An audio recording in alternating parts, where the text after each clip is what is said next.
কথাগুলো আমরা পড়ে শোনাবো এবং আপনাদের সাথে অনেক আলোচনা হবে, আড্ডা হবে। প্রথমেই চলে যাব ঘটনায় এবং আমরা আজকের এই এপিসোডটি যেহেতু সবাই আছেনই, বাবু ভাইকে দিয়ে শুরু করতে চাই এবং তারপরে আস্তে আস্তে অন্যদের ঘটনা যাবে। তারপরে ডক্টর আলী বলবেন, তারপরে ফারনান বলবেন, তারপরে আমরা আজকে এই তিনজনই কিন্তু আমাদের এখানে আছে এবং ঘুরে ফিরে তিনজন দুটো দুটো করে ঘটনা বলবেন। সেই সাথে আমাদের বেশ কিছু অডিও ক্লিপ আছে অলরেডি, আপনারা সেটাও ফেসবুকের পোস্টে দেখেছেন যে অডিও ক্লিপ আজকে প্লে করা হবে। সো জমজমাট একটা এপিসোড হবে, সেই বিষয়ে আমি আগে থেকে আপনাদের কথা দিতে পারি, কারণ এখানে জমজমাট সব মানুষেরা রয়েছেন। তো চলে যাচ্ছি বাবু ভাইয়ের ঘটনা। বাবু ভাই আসসালামু আলাইকুম, কেমন আছেন? ওয়ালাইকুম আসসালাম রাসেল ভাই। আসসালামু আলাইকুম অডিয়েন্স, সবাই ভালো আছেন আশা করি। রাসেল ভাই, এই কাহিনীটা শুরু করবো, এটা একটা গ্রামের কাহিনী। জি, শুরু করি রাসেল ভাই। এই কাহিনীটা হচ্ছে বিনয়ের কাহিনী। ও ইউনিভার্সিটিতে পড়ে এখন, বাট এই কাহিনীটা তখন সে কলেজে পড়তো আর কি, সে সময়কার কাহিনী। তো বিনয় কি ছিল, ডান পিটে টাইপের ছিল। বাসায় সবসময় তার নালিশ আসতো বিভিন্ন দুষ্টিমির জন্য। এরকম একটা সময় একদিন বাসায় সন্ধ্যার সময় তার বাবার কাছে নালিশ আসে তার সম্পর্কে, সে কিছু দস্যুপনা আর কি, যেটা করে দস্যুপনা এটার কারণে। এবং বাসায় নালিশের সাথে তার বাবা খুব রেগে থাকে এবং তাকে খুব বকাঝকা এমনকি মারধরও করে। আচ্ছা, তো বকাঝকাটা তার নিত্যদিনের সঙ্গে ছিল, মারধরটা খুব কমই খেয়েছে। তো ওই দিনেরটা যখন হয় তখন সে খুব কষ্ট পায় মারতে, এবং আসলেই মানে যেই কারণে তাকে মারা হয়েছে সেটার জন্য আসলে সে খুব একটা লায়াবল ছিল না আর কি, দোষী ছিল না আর কি। তো সে বাসা থেকে বেরিয়ে যায় এবং তখন আপনার একটা সময় আছে যে সন্ধ্যা হয়ে যায়, রাত হয়ে যায়, সে এদিক সেদিক একটু কাটায়, বন্ধুদের সাথে গল্প করে কাটায়, দুঃখের কথা বলে কাটায়, চায়ের দোকানে বসে থাকে। তারপরে তার দুঃখ মেটে না যে বাসার থেকে তাকে কেউ ডাকছে না, কন্ট্যাক্ট করছে। তো এখানে তার মনটা আরো খারাপ হয় এবং সে একসময় তার মোবাইল ছিল, মোবাইল এখনো আছে, মানে সে সময় মোবাইল কমিউনিকেশনটা আর কি খুব এক্সপেন্সিভ ছিল এবং খুব কম মানুষেরই থাকতো। তো সে মোবাইলটা বন্ধ করে দেয়, মোবাইল বন্ধ করে সে আপনার হেঁটে হেঁটে চলে যেতে থাকে, মানে নদীর পাড় আছে, ওখানে একটা নদী আছে, নদীর কাছে চলে যায়, যে ওখানে বসে থাকে। তো তখন রাত মনে করেন 10টা 11টা এরকম বাজছে, এরকম সময় সে নদীর পাড়ে বসে আছে। তো একটু গ্রামাঞ্চল যেখানে আর কি, যেখানে শহরের আলো এবং সবকিছুর উপস্থিতি কম, সেখানে রাত 10টা 11টা বেশ গভীর রাত। তো রাত বাড়ছে, ছোটখাটো মশার কামড় খাচ্ছে এবং আপনার আশেপাশের প্রকৃতির যে শব্দ সেগুলো পাচ্ছে। তো একবার মনে হলো যে বাসায় চলে যাই, মানে কষ্ট করে বসে থাকার কি আছে। তো তারপর আবার মনের মধ্যে একটা ক্ষোভ দানা বাঁধে যে কেন এরকম হবে, কেউ যোগাযোগ করছে না, নানা রকম মানসিক কষ্টে এসে বসেই থাকে, ডিসিশন নেয় যে সে যাবে না বাসায়। তো বসে থাকতে থাকতে কিছুক্ষণ পর আরেকটু রাত হয়, তখন সে আপনার ওখান থেকে হেঁটে একটু সামনের দিকে যায়, যে দেখে যে একটা গাছের মতো গুড়ি আছে, ওই গাছের গুড়িতে সে আপনার হেলান দিয়ে বসে চিন্তা করে যে আমি এখানে বসেই রাতটা পার করে দিই। তো বেশ অনেকক্ষণ হয়ে গেছে, এর মধ্যে তার একটা তন্দ্রা ভাব হয়, ঘুমিয়ে পড়ে প্রায়। তো এই অবস্থায় হঠাৎ সে ফিল করে যে তার সামনে কেউ একজন দাঁড়িয়ে আছে, দাঁড়িয়ে তাকে ডাকছে। তো ওর নাম ধরে ডাকে না, মানে লাইক এই এই এভাবে ডাকছে। তো হঠাৎ করে চোখ মেলে তাকায়, দেখে যে একজন মানুষ দাঁড়ায় আছে। তো মানুষটাকে সে পুরোপুরি বুঝতে পারে না, যেটা মানে মানুষের যে আপনার যে মানে চেহারা সুরত এগুলা খুব একটা ঠিক মতো ভিজিবল হচ্ছে না, একটা অবয়ব অন্ধকারের মধ্যে দাঁড়ায় আছে, বোঝা যাচ্ছে একটা মানুষ, কারণ কোনো আলো নেই আশেপাশে আদার দেন লাইক আকাশের যে হালকা আলো, আপনার ওই প্রকৃতির যে ছোটখাটো আলো থাকে, লাইক হয়তো দূরে জোনাকি জ্বলছে এরকম কিছু আলোতে, চাঁদের হালকা আলোতে সে মানে দেখছে মানুষটাকে, অবয়ব আছে। বলছে যে এখানে কি করেন? তো বলতেছে যে এখানে কি করি মানে আপনি কি? তো বলতেছে যে আমি এখানেই লোক, আপনি এখানে কি করতেছেন? এটা আমার এলাকা, এখানে বসে আছেন কি ব্যাপার রাতের বেলা? তো বলতেছে যে আমি এখানে আছি, তো আপনার সমস্যাটা কি? আমি আমার বাসার থেকে আসছি, ওকে বাসা কোথায়? বলছে এই তো বেশ খানিক দূরেই আছে। তো বলে কি মন খারাপ? তো বলতেছে যে হ্যাঁ আমার মনটা একটু খারাপ আছে। তাহলে চলেন আসেন সামনে যাই, আপনার মন ভালো করি, গল্প করবো। তো বলে চলেন। তো ওই লোকটা ওকে ডেকে নিয়ে যেতে থাকে সামনে। তো ওই লোকটার পিছু পিছু যায় নদীর পাড় দিয়ে, মানে একটা আপনার ভেজা রাস্তা আর কি, খুব একটা শুকনো না। আচ্ছা, ওখান থেকে হেঁটে হেঁটে সে যায়। তো লোকটা ওর সাথে কথা বলতেছে, মন খারাপ কেন হয়েছে আপনার? বলে যেরকম বাসায় আমাকে বকা দিছে এখানকার ভাই, অনেক ব্যাপার স্যাপার, এই কারণে মন খারাপ হয়েছে, এটা তো স্বাভাবিক না। তো ওকে লোকটা বলতেছে যে ছোটখাটো ব্যাপারে মন খারাপ করলে কেমনে হবে ভাই, এখানে তো মানুষের তো কত দুঃখ থাকে, কত কষ্ট থাকে, আমিও তো অনেক কষ্ট নিয়ে বাস করি, আপনার মতো তো মন খারাপ করি না। তো বলতেছে যে আপনার হয়তো মন শক্ত, আপনি আমার থেকে অনেক স্ট্রং মনের মানুষ, আপনাদের জন্য মন খারাপ হয় না, আমার মনটা নরম, বা আমি এগুলো সহ্য করতে পারি না। তো লোকটা তাকে বলতেছে যে আমার মন কেন খারাপ শুনবেন? বলেন আপনার মন কেন খারাপ? তো বলতেছে আমার মন খারাপ হচ্ছে যে আমার একটা পরিবার ছিল, সেই পরিবারটাকে এখানকার একজন প্রভাবশালী লোক ছিল, সে ব্রিটিশদের সাথে মিলেমিশে আমার পরিবারকে তুলে নিয়ে যায়, ও আমার পরিবারের সাথে অনেক আজে বাজে বিহেভ করে, নিষ্ঠুর ব্যবহার। নিষ্ঠুরতা করে এবং এই নিষ্ঠুরতার জন্য তাদের মৃত্যু হয়। তো বলতেছে এখানকার প্রভাবশালী লোক এই কিভাবে সম্ভব? এটা তো আপনার অনেকদিন আগের ঘটনা, আগের এখনকার দিনে এই ধরনের কিছু ঘটে না। হুম হুম। তো বলতেছে আপনাকে কে বলছে যে এখানে এত কিছু ঘটে না? এখানে এটা অনেক পুরানো ঘটনাই বলছি আপনাকে আমি, মানে রিসেন্ট টাইমের ঘটনা বলছি না। তো আপনি পুরান ঘটনা বলতেছেন, আপনি তো দেখতে মনে হচ্ছে একটা ইয়াং মানুষ। না, আমি ইয়াং মানুষ। তখন বলছে শোনেন, আপনি আরো শুনেন। তারপর কি? বলে, আমার পরিবারের সাথে এরকম করে এবং একসময় আমি এটার প্রতিবাদ করায় আমাকে ধরে নিয়ে আসে, এনে ওই যে এখানে যে আপনার গাছটার গড়ায় বসেছিলেন ওখানে আমাকে বেদম পিটায় পিটায় বেঁধে রাখে এবং আমি পরদিন এখান থেকে বেরিয়ে যাই, যে এই জিনিসগুলো নালিশ করি, হ্যাঁ, আরো মানুষের কাছে। এবং আমাকে একসময় ধরে এনে এই গাছের গোড়ায় নিয়ে আসে, এসে রাতের বেলা আমাকে ডিক্যাপিটেট, মানে আমার গলা কেটে ফেলে। এটা সে ও থতমত হয়ে যায় যে এইবার মানে একেবারে গলা কেটে ফেলে, মানে আপনার গলা কেটে ফেলে, আপনি সুস্থ মানুষ কি বলেন? দেখতে আপনি পাচ্ছি। সুস্থ মানুষ দ্বারা আছে বলে আমি যে আছি, এটা আপনাকে কে বলছে? আমি কি আছি আপনার মনে হয়? আমি কিন্তু আমার একটা অংশ আছে, আপনি কিন্তু আমাকে দেখতেছেন, যেটা যে আমি কিন্তু সেই মানুষটা না। আপনি বাসায় চলে যান। ও একটু থতমত খায়, ভয় পায়, বেশ ভয় তার মধ্যে স্বাভাবিক, খুবই গান বেজে স্বাভাবিক। ওঠে। কিন্তু তারপরও মনে করে একটা জলজন্ত মানুষ দাঁড়া দাঁড়া এগুলো বলতেছে, যদিও মানুষকে সে দেখতে পাচ্ছে না, মানে একটা অভাবের মধ্যে। অভাবের মতো বোঝা হচ্ছে যে একটা মানুষ দাঁড়া আছে, চেহারাটা দেখা যাচ্ছে না। তো বলে ভাই আপনি ফাইজলামি করতেছেন, আমার এইসব ফাইজলামি শোনার সময় নেই, আপনি থাকেন। বলে আপনি বাসায় চলে যান, আপনার বাপ মা অনেক চিন্তা করতেছে আপনাকে নিয়ে। হ্যাঁ, তারা কিন্তু আপনার মা জেগে আছে, বসে আছে আপনার জন্য, আপনি যান। তো ঘুরে হাঁটা দেয়, আচ্ছা। হাঁটতে থাকে আর মনে মনে চিন্তা করে যে ধর কি একটা ফাজিল লোক কি সব বললো। পিছনে তাকায় দেখে লোকটা নাই। আচ্ছা। তো ও যখন হেঁটে যাচ্ছে, যেতে যেতে তখন মোটামুটি আরো শিওর হয়ে যায় আরো যে শুনেছে, তো বেশ দূরে এসে পড়ছে। তো এই সময় ওর ইচ্ছা হয় যে তার কাছে আপনার সিগারেট ছিল, সিগারেট খাবে। তো পকেট থেকে একটা সিগারেট বের করে দেশলাই জ্বালায়। হঠাৎ করে বেশ আলোকিত হয়ে যায় জায়গাটা, একটা ম্যাচের কাঠিতে বেশ বাতাস, চমৎকার তো ব্যাপারটা। বেশ আলোকিত হয়। তো ও করে কি, মানে একটা জিনিস খটকা লাগে ওর কাছে যখন আলোটা চলে, তখন সে তাকায় দেখে আবার জ্বালায়।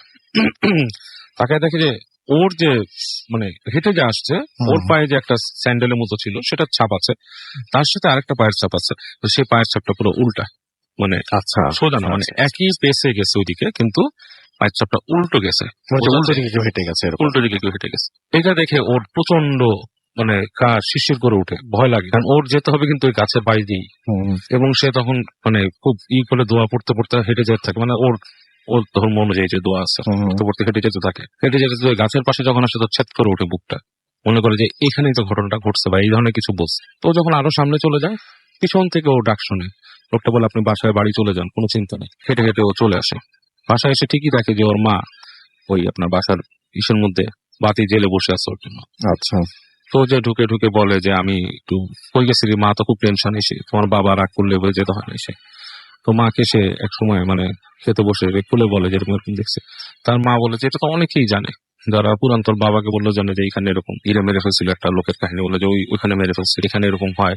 এবং ওই যে কুঠি ছিল, যে একটা ব্রিটিশদের কুঠি ছিল, সেই কুঠির ওখানেও অনেক ভয়ঙ্কর ভয়ঙ্কর জায়গা আছে, ওই জায়গাতে কেন গেছিস, অনেক ওকে বকাঝোকা করে। এটাই ছিল কাহিনী। থ্যাংক ইউ সো মাচ বাবু ভাই, থ্যাংক ইউ। আমরা এবার ডক্টর আলিফের ঘটনা যাবো, তবে তার আগে একটা ছোট্ট করে একটা ইমেইল শেয়ার করি আপনাদের সাথে, আশা করছি আপনাদের ভালো লাগবে। তো আমি দেখতে পাচ্ছি যিনি লিখেছেন তিনি তার মতো করে আমি পড়ছি। হ্যালো রাসেল ভাই, আশা করি ভালো আছেন। আমার নাম মোহাম্মদ হাসান, জন্ম কুমিল্লায়, থানার নামটা বলতে চাই না, মাফ করবেন।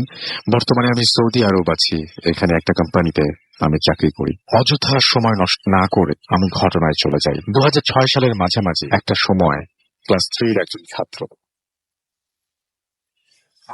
বিদেশে মায়ের সাথে ঘুমাতে পছন্দ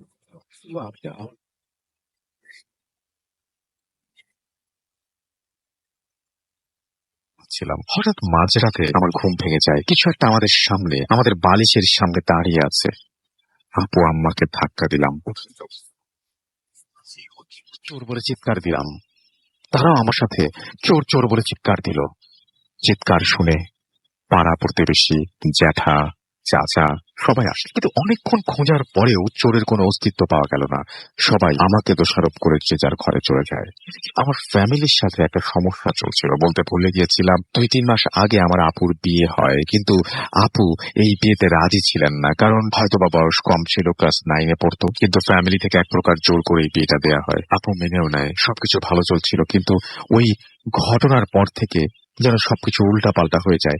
আপু আর শ্বশুর বাড়ি যাবেই না, জোর জবরদস্তি করতে চাইলে বলে আমি সুইসাইড করব। ওর ছেলের পক্ষ থেকে বলা হয় কিছুদিন চুপচাপ আপুকে বুঝাতে রেখে দিতে। এরপর কিছুদিন পর আব্বু আসলো বিদেশ থেকে। আব্বু অনেক বুঝালো, কিন্তু কোনো লাভ হলো না। এর কিছুদিন পর আমার জ্যাঠা একজন মৌলবীকে নিয়ে আসলেন, যিনি কিনা নিজের ওপর জিন আনতেন এবং জিনের সাথে যা সম্পর্ক ছিল তার, এবং জিনের মাধ্যমে তিনি বিভিন্ন ধরনের সমস্যার সমাধান করতেন। কেউ জ্যাঠার কথায় অমত করলো না, যেহেতু দাদা দাদি মারা যাওয়ার পর উনিই পরিবারের মাথা ছিলেন। দিনটা শুক্রবার। হুজুর আমাদেরকে কিছু নিয়ম বলে দিয়েছিলেন। যা হবে রাত 12টার পর ঘরের আলো সব বন্ধ থাকবে। জিন সালাম দিলে আমরা যেন জোরে সালামের জবাব দেই। 3 গ্লাসের পানিতে কিছু একটা পরে রাখলেন। তিনি গ্লাসের পানিতে কিছু একটা পরে রাখলেন এবং বললেন জিন চলে যাবার পর এই গ্লাস থেকে যেন ওনার মুখে পানি ছিটিয়ে দেওয়া হয়। সময় তখন ঠিক 12টা। আমরা অনেক আগে থেকেই খাবার দাবার সেরে 12টার বাজার অপেক্ষা করছিলাম। হুজুর এক রুমে, আর আমরা সবাই আম্মি, আম্মু, আব্বু, জ্যাঠা, ছোট চাচা আর আপুকে জ্যাঠার পাশেই বসতে বলেছিলেন হুজুর, আর জিনের সাথে সব সমস্যার কথা বলতে বলেছিলেন জ্যাঠাকে। হঠাৎ হুজুর বললেন ঘরের সব লাইট বন্ধ করতে এবং আমরা আমাদের প্রস্তুত হতে। যেমন কথা তেমন কাজ। বন্ধ করার সাথে সাথেই হুজুর কোরআন শরীফের একটা আয়াত পড়তে শুরু করলেন। আয়াতটা হয়তো বা 30 সেকেন্ডের আয়াত ছিল। আয়াতটা 3 বার পড়ার সাথে সাথে মনে হলো ঘরের মধ্যে যেন তুফান হচ্ছে। টিনের ঘর ছিল আমাদের, টিনগুলো যেন উড়িয়ে নিয়ে যাবে। তার কয়েক সেকেন্ড পরে কেউ একজন সালাম দিল, আসসালামু আলাইকুম। এত গম্ভীর আর এত মোটা কণ্ঠস্বর কোনো সাধারণ মানুষের পক্ষে সম্ভব না এভাবে কথা বলা। যাই হোক, আমরা সালামের জবাব দিলাম, আমাদের সমস্যার কথা জিজ্ঞেস করলাম। যেটা আপুর দিকে আঙুল দিয়ে বললেন, আমার ভাতিজি কয়েক মাস হলো বিয়ে হয়েছে, ভালোই ছিল, কিন্তু হঠাৎ করেই শ্বশুর বাড়ি যেতে চাচ্ছে না। একটু জোর করতে গেলেই বলে আত্মহত্যা করবে। যেটা আরো বলে কিছু বলতে যাবে তখনই জিন তাকে থামতে বলেন এবং বলেন আমাকে একটু সময় দেন। এই বলে তিনি প্রায় 5 মিনিটের মতো চুপ থাকেন। 5 মিনিট পর বলে ওঠেন কিভাবে যাবে, ওর পুরনো যে যার সাথে সম্পর্ক ছিল সে তোকে তাবিজ করেছে। জ্যাঠা সাথে সাথে প্রশ্ন করেন এই তাবিজের হাত থেকে কিভাবে মুক্তি মিলবে। তখন জিন বলেন কিছু উদ্ধার করার শক্তি নেই তার, কিন্তু শুধু তথ্য দিতে পারেন এবং নিজ থেকেই বলেন আমি আমার ভাইকে অনুরোধ করব তিনি যেন আপনাদের সমস্যার সমাধান করে দেন। এই বলে সালাম দিয়ে তিনি চলে যান। আমরা অনেক জোরে একটা শব্দ শুনতে পাই। টিনের দেয়ালের ওপর ছিটকে পড়েছেন তিনি এবং আমরা দেরি না করে লাইট জ্বালাই। হুজুরের কথা মতো গ্লাস থেকে তার মুখে পানি ছিটিয়ে দেই এবং সাথে সাথে ওনার জ্ঞান ফেরে এবং বলেন আপনাদের কাজের সমাধান হয়েছে কি। আমরা যখন বলি যে কিছু কাজ এখনো বাকি আছে, তখন তিনি নিজ থেকেই বলেন আমাকে 30 মিনিট বিশ্রাম করতে দেন, তারপর আবার পুনরায় শুরু করব। 30 মিনিট পর হুজুর আলো বন্ধ করতে বললেন এবং পুনরায় একই আয়াত পড়া শুরু করলেন। 3 বার পড়ার পর আবার মনে হচ্ছিল আমাদের ঘরে তুফান হচ্ছে। কয়েক সেকেন্ড পর আবার গম্ভীর কণ্ঠস্বর, কিন্তু এইবার কণ্ঠস্বর শুনে আমরা বুঝতে পারছিলাম উনি আরেকজন। আগের মতোই সালাম দিলেন এবং নিজের থেকে বলতে থাকলেন ভাই আমাকে বলেছে আপনাদের সমস্যার কথা, আমাকে একটু সময় দেন। এটা বলার সাথে সাথে আমরা অনুভব করলাম কিছু একটা আমাদের সামনে দিয়ে হেঁটে গেল। আমরা কিছু দেখতে পেলাম না, শুধু হেঁটে যাওয়ার শব্দ পেলাম এবং এটা এক রুম থেকে আরেক রুমে যাচ্ছে বোঝা যাচ্ছিল। এমন সময় 2 মিনিটের মতো সময় হঠাৎ তিনি আবার সালাম দিয়ে বললেন তাবিজ কোথায় আছে, পাওয়া গেছে। এবং সেটা মেয়েটার বালিশের মধ্যে। তিনি আরো বললেন যে এই কাজটা একজন খারাপ জিনের মাধ্যমে করা হয়েছে আর এখন থেকে আপনার মেয়ের সাথে আর কোনো সমস্যা হবে না। আমরা ওনাকে ধন্যবাদ জানাই। উনি চলে যাবার ঠিক আগ মুহূর্তে বলেন যে এই কাজে আপনাদের মেয়েরও হাত আছে এবং ভবিষ্যতে অনেক বড় ক্ষতি হতে পারে। এই বলে উনি সালাম দিয়ে চলে যান। আমরাও শব্দ পাই হুজুর খাট থেকে দূরে ছিটকে গিয়ে পড়েছেন এবং যথারীতি আগের মতো গ্লাস থেকে হুজুরকে পানি ছিটিয়ে জ্ঞান ফেরানো হয়। আব্বু গিয়ে আপুর বালিশ ছুরি দিয়ে কেটে ফেলেন এবং এর মধ্যে তাবিজ পান। তাবিজের ভেতর একটা কাগজ ছিল যেখানে কিছু লেখা ছিল এবং মোম দিয়ে মুখটা বন্ধ করা ছিল। চুলের কথা যখন আপুকে জিজ্ঞাসা করা হলো, প্রথমে বলতে না চাইলেও পরে আপু স্বীকার করলেন যে বিয়ের 2 দিন আগে চুলটা উনি নিজেই দিয়েছেন। যাই হোক, এরপর আর কোনো সমস্যা হয়নি। আপুর সাথে রিলেশন ছিল, সে ও বিয়ের পরে বিদেশ চলে গেছে। এভাবে কয়েক বছর কেটে গেল এবং এর মধ্যে আমার ভাগ্নিও হলো। আপুর হাজবেন্ড ছিল প্রবাসী। 2 বছর পর 3 মাসের ছুটিতে দেশে আসতেন। তেমনি একবার ভাগ্নির বয়স তখন 1.5 বছর, দুলাভাই ছুটিতে আসতেন। মেয়েকে অনেক ভালোবাসতেন। তখন সময়টা ছিল গরমের, যেহেতু গ্রামে গরমের সময় ইলেকট্রিসিটি একেবারে তখন থাকতো না, গরমে ঘুমাতে পারছিলেন না, তাই তিনি একটা জেনারেটর কিনে আনলেন এবং উনি জেনারেটরের কাজ করতেন দেশের বাইরে, তাই কানেকশনের জন্য আলাদা ইলেকট্রিশিয়ান যায়নি। দিনটা মঙ্গলবার, আমি পড়ছি, হঠাৎ আম্মুর কান্নার আওয়াজ শুনতে পেলাম। কাছে গিয়ে শুনলাম দুলাভাই আর নেই। ইলেকট্রিক শকের কারণে 1 ঘন্টা আগে মারা গেছে। পুরো পরিবারটা ভেঙে গেল। আপু এখন ভালো আছে, ভাগ্নিটাও ভালো আছে, তাদের জন্য দোয়া করবেন আর আমার পরিবারের জন্য দোয়া করবেন। এই ছিল ঘটনা। ভালো লাগলে পড়ে শোনাবেন এবং ধন্যবাদ রেডিও ফুর্তিকে। আল্লাহ হাফেজ। যাই হোক, আমরা অবশ্যই মানে এই ঘটনার যে পার্টটা সেটা যে বাল্যবিবাহের বিপক্ষে, কিন্তু ব্যাপারটা হচ্ছে যে এই যে তাবিজের যে ব্যাপারটা, সেই ব্যাপারটা পড়ার জন্য আমরা এই ঘটনাটা আপনাদের সামনে উপস্থাপন করলাম এবং মানুষকে কোন পর্যন্ত নিয়ে যেতে পারে যে ব্ল্যাক ম্যাজিক বা যে তাবিজ কবজ, এটাকে মানুষজনকে আত্মহত্যাতেও প্রণোদিত করতে পারে বা আত্মহত্যার ব্যাপারে ওইদিকেও নিয়ে যেতে পারে। সেই ব্যাপারটা খুব ইন্টারেস্টিং ছিল এখানে এবং ফাইনালি পরিবারের এই ঘটনাটা সমাপ্তি ঘটে খুবই কষ্টকর একটা, যেখানে আমরা একজন মানুষ বা যিনি ঘটনা পাচ্ছেন তার দুলাভাই, তাকে প্রাণ দিতে হয়। তো যাই হোক, আমরা এটাই ছিল ঘটনা আমাদের এখনকার মতন। আমরা পরবর্তীতে ডক্টর আলিফের ঘটনা যাবো, তার একটা ছোট্ট একটা বিরতি নিয়ে আসবো এবং বিরতির পরে ডক্টর আলিফের ঘটনা নিয়ে ফিরে আসবো। সেই পর্যন্ত আমাদের সঙ্গে থাকুন। স্টে টিউনড ফর রেডিও ফুর্তি 88 FM and 240 Mood FM. The night comes alive with Graminphone.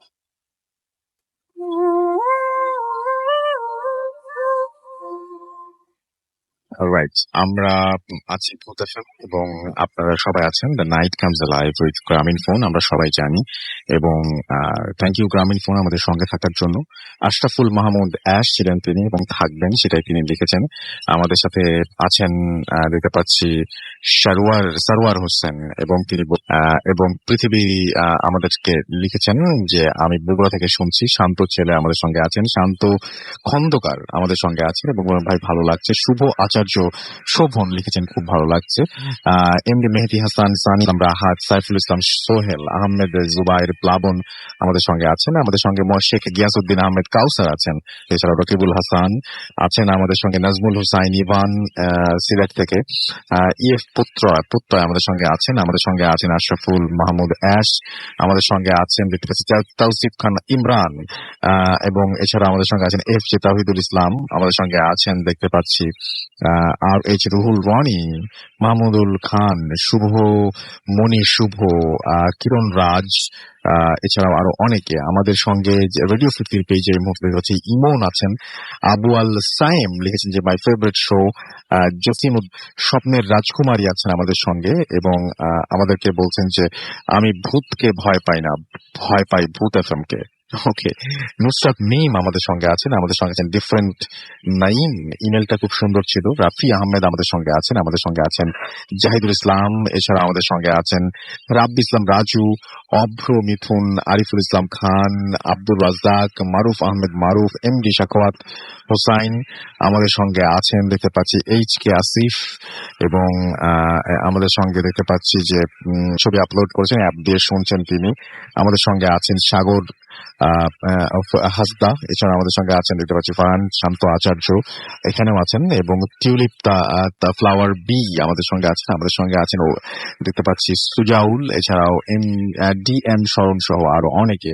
চলে যাচ্ছি ডক্টর আলিফের ঘটনায় এবং আশা করছি পুরোটা সময় আমার সঙ্গে থাকবেন আপনারা। আসসালামু আলাইকুম লিসেনার্স, আসসালামু আলাইকুম রাসেল ভাই। আসলে রাসেল ভাই অনেকদিন ধরে আসবো করে আসতেই পারছিলাম না, সময় মিলাতে পারছিলাম না। তো ধন্যবাদ সবাইকে রাত জেগে আমাদের ঘটনাগুলো মনোযোগ দিয়ে শুনবার জন্য।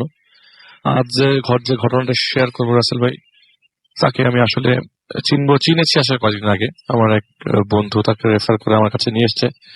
তো যার ঘটনা বলবো সে আবার বাংলাদেশের বাইরে, বাংলাদেশের বিভিন্ন জায়গায় মানে ঘুরে বেড়াতে পছন্দ করে। আর এই মনে করেন ফ্রেন্ড পেলো, কয়েকজন মিলে প্ল্যান করে ফেললো ঢাকার বাইরে যে টেন্ট করে থাকবে বা মানে সারাক্ষণ ঘুরতে ফিরতে পছন্দ করে। তার পাশে ছবিও দেখলাম কিছু, হ্যাঁ আমি আপনাকে দেখালাম যে। আর তার পাশে আরেকটা জিনিস করতে ভালোবাসে, সেটা হচ্ছে যে রাসেল ভাই যে নর্মালি তাবলিগ করে, তো লোকজনদেরকে ইসলামের দাওয়াত দেন আর কি। তো তার সাথেই ঘটনা। তো মেইনলি আপনার রাসেল ভাই উনি আমাকে বললেন যে ঘটনাটা আসলে ঘটনা বলবো না ঠিক, উনি এর উৎপত্তি ঘটে হচ্ছে এই বছরের আপনার জানুয়ারি মাসে। তো জানুয়ারি মাসে আসলে সে একটা দাওয়াত রিকল করে আর কি। সে যখন তাবলিগের জামাতে গিয়েছিল ময়মনসিংহে যেখানে একটা ছেলে খিদমত ছিল, সে তাকে একবার ইনভাইট করেছিল যে তুমি আমার সাথে আমাদের এখানে আসো, তুমি যেহেতু টেন্ট করো, মানে হিস্ট্রি নিয়েছে, মসজিদে ছিল, গল্প যখন করেছে, কথাবার্তা যখন বলেছে তখন জানতো যে সে বিভিন্ন জায়গায় ঘুরে বেড়াতো, তুমি একদিন ময়মনসিংহে আসো আমাদের এখানে। তো জানুয়ারি মাসে যায় এবং যাওয়ার পর ওই এলাকাতে ওই এলাকাতে যাওয়ার পরে সেই ছেলের সাথে দেখা করে এবং জঙ্গল টাইপের একটা জায়গায় টেন্ট করে আর কি, তার ফ্রেন্ডরা মিলে যখন যায়। যাবার পর তো রাসেল ভাই তার ফ্রেন্ড কয়েকজন মিলে বেরিয়ে গিয়েছিল, একজন বাজারে গিয়েছিল, তো সে প্ল্যান করার জন্য ঘুরে বেড়ায়, ছবি তুলতে পছন্দ করে, নেচারের ছবি তুলতে পছন্দ করে। তো আসরের ওয়াক্তে বের হয়, তো বের হয়ে সময় অতিবাহিত হতে হতে মাগরিবের ওয়াক্ত হয়ে যায়। আচ্ছা। তো মাগরিবের ওয়াক্ত হওয়ার পরে তো বলছে যে মসজিদ কোথায়, সে ছেলেটাকে বলছে, সেই ছেলেটা আবার তার সাথে ছিল, জিজ্ঞেস করে যে মসজিদ কোথায়। তো ছেলেটা বলে যে চলে, সামনেই মসজিদ আছে, মাগরিবের ওয়াক্ত হয়ে গেছে, এখন আজান দিবে, আগাতে থাকি। তো এর মধ্যে যেতে যেতে আজান ভেসে আসে কানের মধ্যে।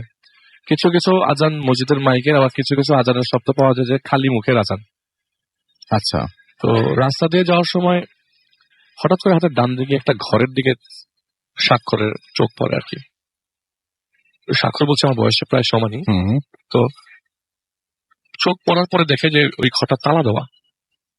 তালা দেওয়া ইন উইথ সেন্স সে সামনে যায়, তো মনে হচ্ছিল যে দূর থেকে এটা মসজিদের মতোই। তো কাছে যাওয়ার পর, কারণ উনি ডিটেক্ট করা হচ্ছে যে ওই ঘরটার সামনে একদম ফ্রন্টে একটা নামাজের সময়সূচি টাইপের একটা জিনিস বাইরে দিয়ে ঝোলানো। তো সে কাছে যায়, কাছে যাওয়ার পরে দেখতে পায় যে নামাজের সময়সূচিগুলোর যে মানে লেখাগুলো সব আরবিক লেখা, আরবিতে লেখা। ইভেন উপরে নর্মালি অনেক মসজিদে দেখা যায় নামাজের সময়সূচি লেখা আছে, কিন্তু জিনিসগুলো হরফগুলো আরবিতে, কিন্তু এখানে সবকিছুই আরবিতে। আচ্ছা। তো উনি একটু অবাক হয়ে যায় যে আসলে কি, এখন মাগরিবের ওয়াক্ত হয়ে গেছে, আজান দিবে, মানুষজনও দেখছি নাই মসজিদে, এটা তো মসজিদই মনে হচ্ছে, কারণ এখানে ওয়াক্তের সময়সূচি আছে। সবচেয়ে আশ্চর্য বিষয় হচ্ছে রাসেল ভাই, ওয়াক্ত গুলার যে সময়গুলো এরকম যে জোহরের ওয়াক্ত 4টার দিকে দেওয়া, আসর মানে মনে হচ্ছে শুরুর দিকে প্রথমটা জোহরের ওয়াক্ত, মনে হচ্ছে প্রথমটা জোহরের ওয়াক্ত 4টার দিকে, পরেরটা 6টার দিকে, এরকম করে নর্মাল টাইম থেকে 2-3 ঘন্টা আগানো, আবার 1-2 ঘন্টা পেছানো। আচ্ছা। খুব অবাক হয়ে যায়। আর মোস্টলি অবাক হয়ে হচ্ছে যে মসজিদ, এখানে মাগরিবের ওয়াক্ত হয়ে গেছে, মানুষজন থাকবে অথবা কেউ আসবে নামাজ পড়বার জন্য, কিন্তু বাইরে যে তালা দেওয়া। তো ওই ছেলেটাকে ডাকে, ওই ছেলেটা অনেক আগে এগিয়ে যায় আর কি। ও খেয়াল করে না, কারণ এই মসজিদের এই রুমটার মানে ঘরটার কাছে চলে যাওয়ার কারণে। তো ছেলেটাকে ডাকে, বলে যে এইখানে এটা তো মসজিদ, এখানেই পড়ে ফেলি, আবার সামনে যাবো কেন? তো ছেলেটা বলে না ভাই, আমরা সামনের মসজিদে পড়ি। বলে যে এখানেই পড়ি, এখানে তো পড়াই যাবে, এই মসজিদ তো পড়াই যাবে, আবার সামনে যাবো কেন কষ্ট করে, এত দূর হাঁটছে এখন আবার। আচ্ছা। বলে না ভাই, এখানেই পড়ি, এখানেই আরাম করে পড়ে ফেলতে পারবো। বলে না আপনি সামনে একটা ভালো মসজিদ আছে ভাই, এখানে তো মানুষ কম হয়, জামাতে যত বেশি মানুষ হবে তত বেশি। তো সে ওই ছেলেটার সাথে হাঁটা ধরে এবং মসজিদে গিয়ে নামাজ পড়ে মানে ওই হেরে যায় আর কি ছেলেটার কাছে। পরে ছেলেটা জিজ্ঞাসা করে, আচ্ছা আপনি তো আমাকে এই জায়গাতে নিয়ে আসলেন, তো আপনি এত ইতস্তত বোধ করছিলেন কেন আমাকে কথাগুলো বলার সময়? এতটা মানে আপনার ভয় লাগছিল কেন যে এখানে পড়া যাবে না বা কিছু? এটা তো মসজিদই। তো তখন ছেলেটা বললো যে আসলে ভাইয়া, এখানে আসলে একটা ঘটনা আছে, ঘটনাটা আপনাকে কিভাবে শেয়ার করি। এই ঘটনার কারণে অনেকে এই মসজিদে নামাজ পড়ে না। তো নামাজ কেন পড়ে না সেটার জন্য আমার একটা ঘটনা আপনাকে বলতে হবে। যে ছেলেটা তার সাথে ছিল সেই ছেলেটার ঘটনা বলছি আসল ভাইয়া। সেই ছেলেটার ডিরেক্ট ঘটনার দিন যাই। সেদিন একটা বন্ধুর বাসায় দাওয়াত ছিল, তো 2010-এর ঘটনা। তো বন্ধুর বাসায় দাওয়াত মানে শেষ করবার পর বাসায় রওনা দেয়। বাসায় যখন কাছাকাছি চলে আসে, মনে করেন রাসেল ভাই আপনার ঘর বাসার 10 থেকে 20 স্টেপ সামনে আপনার বাড়ি। ওই ডিস্টেন্সে যাওয়ার পর দেখে তার বাসার সামনে মস্ত বড় একটা মসজিদ, বিশাল বড় গম্বুজ, মসজিদের উপরে বিশাল বড় গম্বুজ, এত বড় মসজিদ। তো বারবার চিন্তা করতে থাকে আমি কি ঠিক জায়গায় আসলাম? আর এরকম হওয়ার কথা না, আমি তো আমার বাড়ি চিনি, পাশে যে নারকেল গাছ আছে দুটা, একদম হুবহু এটা তোর বাড়ির জায়গায়। তো এই মসজিদ আসলো কিভাবে? ওর কাছে সব abnormal লাগতে থাকে। আর এই রাসেল ভাই আপনাকে বলেছিলাম যে ছেলেটা তাবলিগ করতো, ওই এলাকাতে অনেক গারো মানুষদের ওনারা মুসলমান করেছেন। ওনাদের যে রেস্ট আছে, মানে ওরা যে তাবলিগ করে অনেক আগের থেকেই যেত মসজিদ ওই জায়গায়, তো অনেক মানুষ ওরা মুসলমান হয়েছে আর কি। তো এই যে ছেলেটার কথা বলছি, সেই ছেলেটা পুরো ফুল ফ্যামিলি মুসলমান অনেক আগের থেকে। তো বাসার সামনে মসজিদ দেখে ওই ছেলেটা খুব অবাক হয়ে যায়, এত বড় গম্বুজ, আজান ভেসে আসছে রাসেল ভাই, রাত তখন 12টা বাজে। এই আজানের সাউন্ড একদম অস্পষ্ট, আজান আপনি প্রপারলি শুনবেন না, এরকম আজান। আচ্ছা। বলে আমি খুব অবাক হয়ে যাই, আজানের সাউন্ডটা স্পষ্ট না। তো আমি ভাবলাম যে আমি তো অত বেশি সূরা পারি না, আমি সূরা ইখলাস পড়া শুরু করি। তো সূরা ইখলাস পড়বার সাথে সাথে মসজিদ থেকে একটা মৌলবী বেরিয়ে আসে। আচ্ছা। অনেক লম্বা একজন মৌলবী, অনেক বড় দাড়ি, কোমর ছাড়িয়ে যায় এরকম লম্বা একজন দাড়িওয়ালা একটা মৌলবী এসে বলে যে ফজরের ওয়াক্ত হয়ে গেছে, নামাজ পড়তে আসো। তো আমি খুব অবাক হয়ে যাই। আমি বললাম, চাচা ফজরের ওয়াক্ত কিভাবে হয়, এখন তো 12টা বাজে। বলে যে ফজরের ওয়াক্ত হয়ে গেছে, নামাজ পড়তে আসো। এরপরে আর সে কোনো কথা বলে নাই, সে মসজিদের ভিতরে ঢুকে যায়। আর যাওয়ার পথে বলে যে ডান দিকে অজুখানা আছে, অজু করে নাও। তো সে অজুখানায় যায় এবং অজুখানায় বসতেই, এত সুন্দর অজুখানা, এত সুন্দর সিস্টেম, বসতেই পানি অটোমেটিক কল থেকে পড়া শুরু করে। আমি অজু করি এবং আমার কাছে মনে হচ্ছে যে, সে বলছিল যে আমার কাছে মনে হচ্ছে যে নামাজই পড়বো। এটা একদমই নর্মাল কোনো ঘটনা না, এটা পুরাটাই অবনর্মাল ঘটনা। আচ্ছা। নামাজ যেহেতু পড়বো, আল্লাহকেই ডাকবো, আল্লাহ তোমার সাথে আছে, ইনশাল্লাহ কোনো সমস্যা হবে না। সে তো নিজেও তাবলিগ করে, ছেলেটার কথা বলছি। তো সে মসজিদে ঢোকে।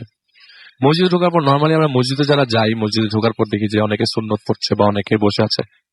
তো উনি ঢোকার পরে, মসজিদে ঢোকার পর দেখে যে আসলেই তো অনেকে বসে আছে, অনেকে সুন্নত পড়ছে। এত লম্বা মসজিদ, এত বড় বাড়ি তো আমাদের ওদের বাসাটা না, এত বড় জায়গা না। তো সে বলে জায়গাতে হাইয়েস্ট 2 কাঠা 2.5 কাঠা জায়গা হবে, কিন্তু এত বড় মসজিদ, এটাতে এক প্রান্ত থেকে এক প্রান্ত দেখা যাচ্ছে না। তো সে কি করে একটা জায়গায় দাঁড়ায় এবং দাঁড়ানোর পরে নামাজের পরে বলে কি, এত বড় মসজিদে পুরো ভর্তি মানুষ, আমি নামাজ পড়ি। এবং সে বলে যে আমি সর্বশেষ কাতারে নামাজ পড়ি। ফরজ নামাজ শেষ করে সে বের হয় এবং সে নামাজ পড়ার সময় আস্তে আল্লাহ করতে করতেই নামাজ পড়ে। তো আমি কোথায় ঢুকলাম, নামাজ পড়তে হচ্ছে কিছু বুঝতে পারি, বাইরে কি দুনিয়া আর আমি ভিতরে কি অবস্থায় আছি।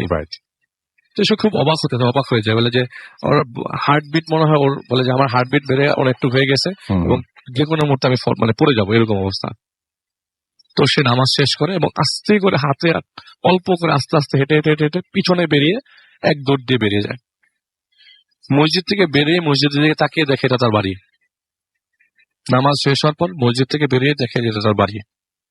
তো তার বাড়ির যে নিচ তালা, মানে নিচ যে তালাটা ছিল, সেখান থেকে জাস্ট মিনিট 10 মধ্যে, 10 সেকেন্ডের মধ্যে 1000টা বিড়াল বেরোলো। দর করে বিড়াল বেরোচ্ছে, মানে থামানো যাচ্ছে না, এত বিড়াল বেরোচ্ছে। তো সে এক দৌড়ে সে ফ্রেন্ডের বাসায় চলে যায়, যে ফ্রেন্ডের বাসা থেকে সে এসছে। পরের দিন সকালবেলা বাসায় যায় এবং বলে যে আমি গতকালকে যখন বাসায় আসি, এরকম ভাষাটার মধ্যে আমি দেখি যেটা আমাদের বাড়ি না, আমি কোথায় আসলাম, একটা মসজিদের সামনে আসি। তো তার বাবা জিনিসটা বোঝে না, বলে যে দেখো, তোমাকে আমি এই দোয়াটা দিলাম, এই দোয়াটা পড়ো এবং প্রতিদিন এটা আমল করো, আশা করি কোনো সমস্যা হবে না। আসলে এই আমল করার পর থেকে যে সমস্যা হচ্ছে তা না, এরকম কোনো রাসেল ভাই সমস্যা হয় নাই। কিন্তু পরবর্তীতে ওই এলাকায় লোকজনরা নিজেদের বাড়িতে যাওয়ার পরে নিজেদের ঘরকে মসজিদের মতো দেখেছে। আচ্ছা। এলাকার লোকজন। এবং এটা মানে এখনো কি চলছে এরকম ঘটনা? এখনো চলছে, মানে কি রাসেল ভাই, তখন পর্যন্ত চলছিল। তো হঠাৎ করে তারা ডিসিশন এলাকার লোকজন মিলে যে একজন হুজুর নিয়ে এসে সমস্যাটা কি সমাধান করবেন। আমি যে টিনের চালের কথাটা বলছিলাম রাসেল ভাই, সেই টিনের চালের জায়গাটা আগে একটা ঘর ছিল, ইটের ঘর ছিল, সেটা রিমুভ করে এখানে একটা টিনের ঘর করা হয়েছে। এইটার সলিউশন দিয়েছি ইন্ডিয়া থেকে আগত একজন বুজুর্গ মানুষ, যে এসে বলেছে যে এই জায়গায় কিছু জিন আছে যারা নামাজ পড়তে চায়, কিন্তু এই মসজিদটায় জিনেরাই আগে নামাজ পড়তো। এই না মসজিদটা যখন ভাঙা হয় তখন আর রেনোভেট করা হয় না। কিছু আনসলভড মিস্ট্রি আছে ওই জায়গাটাতে, রাসেল ভাই, এটা এখনো পর্যন্ত আননোন, এবং ওই আননোন ঘটনাটা স্বাক্ষর আর জানতে পারে নাই। কিন্তু আমি ওকে বলেছি যে তুমি দেখো, জানার চেষ্টা করো আগে কি হয়েছিল, যে এইখানে কেন আগের বিল্ডিংটা ভাঙা ছিল না, রেনোভেশনটা কেন হয় নাই। তো সেই হুজুর বলেছে যে এইখানে একটা মসজিদ করে দিতে, এবং মসজিদটা দিয়ে সে মসজিদটা করবার পর সে পড়ে দিয়ে চলে যায়। এরপর থেকে এই প্রবলেম গুলার ফেস করে না, কিন্তু এই মসজিদটা এখনো পর্যন্ত মানে ওই অবস্থা বিদ্যমান। Thank you so much. আরো একটা সেকেন্ড ঘটনা আছে, সেই ঘটনাটা আমরা শুনবো, তবে তার আগে আমরা চলে যাব এখন ফারনানের কাছে, এবং ফারনান এসছেন আমাদের এখানে, এবং ফারনানের যে ঘটনাটা আছে সেই ঘটনাটা আমরা শুনে ফেলবো, এবং আশা করছি যে এই ঘটনাটা আপনারা আনন্দ দিতে পারবে। তো আমরা চলে যাচ্ছি সরাসরি ফারনানের কাছে। হ্যালো লিসনার্স, আমি ফারনান, পুরান ঢাকা থেকে এসেছি। রাসেল ভাই, আপনাকে অনেক ধন্যবাদ আমাকে আজকে ইনভাইট করার জন্য। ধন্যবাদ আপনাদেরকে, মানে আমি আলিফকে, আপনাকে এবং বাবু ভাইকে, তিনজনকে স্পেশালি ধন্যবাদ শুরুতেও দিয়েছি, আবারও দিতে চাই। আপনারা এত ব্যস্ততার মধ্যে যে এসছেন, এটা অনেক বড় একটা ব্যাপার আর কি। না ভাই, ওকে, থ্যাংক ইউ অবশ্যই। আর এখন যে ঘটনাটা আমি শেয়ার করবো সেটা আমাকে একজন শেয়ার করেছে, ওনার নাম হচ্ছে অরণি, এবং ওনার একজন কাজিন আমাকে এই ঘটনাটা শেয়ার করে, এবং কাজিনের নাম হচ্ছে মেহরাব। তো ওনাদের দেশের বাড়ি হচ্ছে মানিকগঞ্জ। তো মানিকগঞ্জ জেলার সাটুরিয়া নামে একটা জায়গায় হ্যাঁ। তো ঘটনাটা ঘটে। এবং মেয়েরাব যেটা হয় যে কোন এক ছুটিতে সে তার দেশের বাড়ি মানে নানার বাড়ি সেখানে ঘুরতে যায়। এবং যেটা হয় যে ওনাদের গ্রামে কালীবাড়ি নামে একটা জায়গা আছে, এবং এই কালীবাড়ি যে জায়গাটা সেখান দিয়ে তাদের নানার বাসা খুবই কাছে। এবং ওই কালীবাড়ির ঠিক পাশেই অনেক বড় একটা পুরনো পুকুর আছে। এবং এই পুকুরটা নিয়ে ওই গ্রামের অনেক মানুষ অনেক ধরনের কথা প্রচলিত রয়েছে, অনেক ধরনের মিথ আছে সেখানে। তো যারা ওখানকার একদম স্থানীয় তারা সবসময় পুকুরটাতে মানে পুকুরটাকে অ্যাভয়েড করে চলে। আচ্ছা। কিছু খারাপ কিছু দোষের কারণে এটাকে অ্যাভয়েড করে চলে। তো যেটা হলো যে মেয়েরা কোন এক ছুটিতে তার নানার বাড়ি গেল, এবং ওরা যেটা করলো যে ওইখানকার কিছু বন্ধু বান্ধব মিলে এবং সে নিজে মিলে পুকুরে গোসল করলো। এবং পুকুরে এরকম কিছু দুর্নাম থাকার কারণে সবাই যেটা করতো যে ওই পুকুর পাড়ের কাছাকাছি গোসল টোসল করতো আর কি, একদম মিডলেও যেত না এবং দূরে টুরে যেত না আর কি। তো তারাও ঠিক একইভাবে গোসল টোসল করে ওখান থেকে উঠলো। এবং উঠার পরে যেটা হলো যে মেহরাবের বাম হাতে একটা ব্রেসলেট ছিল, গোল্ডের চিকন একটা ব্রেসলেট ছিল, এবং সে ওঠার পরে দেখেছি সেটা নাই। তো সেই জিনিসটা দেখে একটু অবাক হলো যে আমি এটা হারাই ফেললাম আসলে। মানে আমার উচিত ছিল যে এটা আমি খুলে রেখে তারপর নামার উচিত ছিল। আচ্ছা, নর্মাল কমন সেন্স। এবং ওর গলা একটা চিকুন গোল্ডের চেন ছিল, সেটা ঠিক ছিল, কিন্তু হাতে ব্রেসলেটটা মানে হারাই গেছে এরকম কিছু একটা। তো সেটা বাসায় যে সে তার নানাকে বললো, তার বাবা মাকে বললো যে আমি ব্রেসলেট হারাই ফেলছি। তো তারাও বললো যে তুমি তো কাজটা মানে খুলে তারপর গোসল করতে, এটা তো নর্মাল একটা কথাই। তো তারপরেও সে মানে বিষয়টা এক সময় ভুলে গেল তো একদিনের মাথায়। তো ওদের যে বাসাটা ছিল ওই পুকুরটার পাশে ছিল একটা বাঁশঝাড়ের মতো, এবং বাঁশঝাড়ের ঠিক পিছনে ছিল ওদের যে বাসা। তো ওইখানেই মেয়েরা বেশ কয়েকদিন ছুটি কাটানোর জন্য গেল। এবং ওই ওদের যে বাসার থেকে ঠিক মানে যে রুমটাতে সে ঘুমায় রাত্রে, সেই রুমটা থেকেই মানে পুকুরটা দেখা যায় আর কি, মানে জান্নাতে আসলে পুকুরটা দেখা যাবে।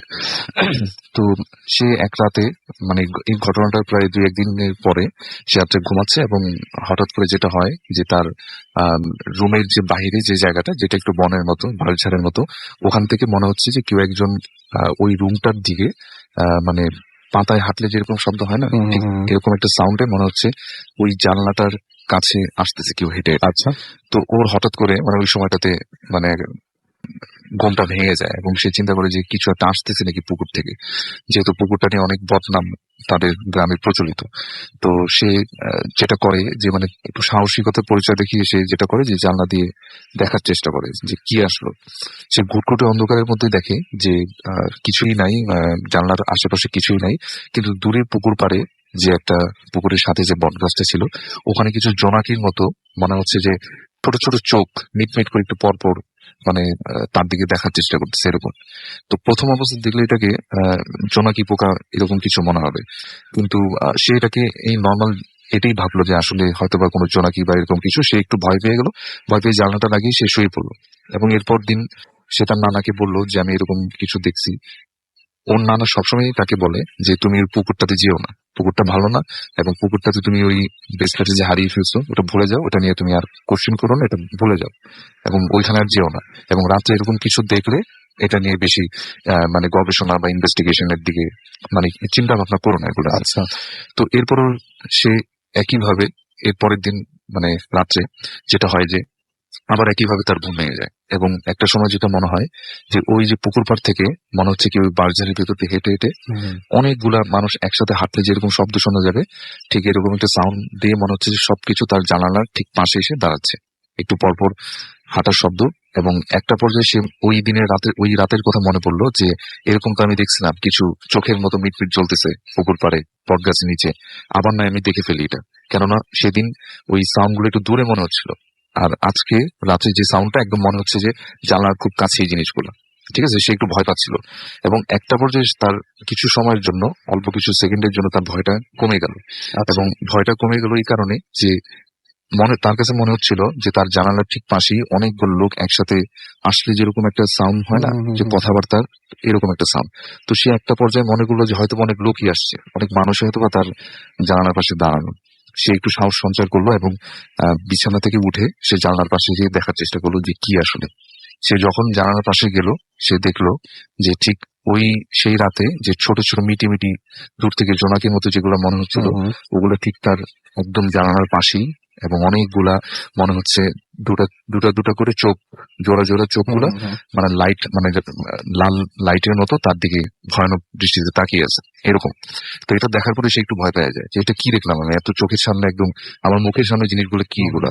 এবং সাথে সাথে সে যখন মানে এটা মানে ওখান থেকে চলে যাবে, তখন একটা লোমশ হাতের মতো কিছু একটা এসে তার গলায় অনেক জোরে চেপে ধরলো, এবং তাকে ওই তার যে গলায় যে গোল্ডের যে চেনটা সবসময় পরা থাকতো, ঠিক ওইটা বরাবর তাকে চেপে ধরছে, মনে হচ্ছে তার গলা থেকে ওইটা টেনে নিয়ে যাবে এরকম কিছু একটা। ঠিক আছে, তো এরকম কিছুক্ষণ কয়েক সেকেন্ড ধস্তাধস্তির পর সে মানে ওখান থেকে ছুটে এক দৌড়ে মানে তার রুম থেকে বের হওয়ার সময় তার মাথায় কোনো একটা কিছু বাড়ি লাগে, এবং সে একটু কিছুক্ষণের জন্য সেন্সলেস হয়ে যায়। এবং পরে রাতের বেলায় তার নানা, তার বাবা মা তাকে ওখান থেকে করে সেন্স ফিরে, এবং সে রাত্রির ঘটনাটা বলে যে আমার সাথে এরকম ঘটছে। তখন তার নানা বলে যে তোমাকে তো না করছিলাম আমি, যে তুমি জিনিসগুলো বারবার মানে বেশি কিছু সাউন্ড শুনলে বা কিছু দেখলে মানে সেগুলো দেখার জন্য যেও না, কিন্তু তুমি তো কথাটা শুনোনি।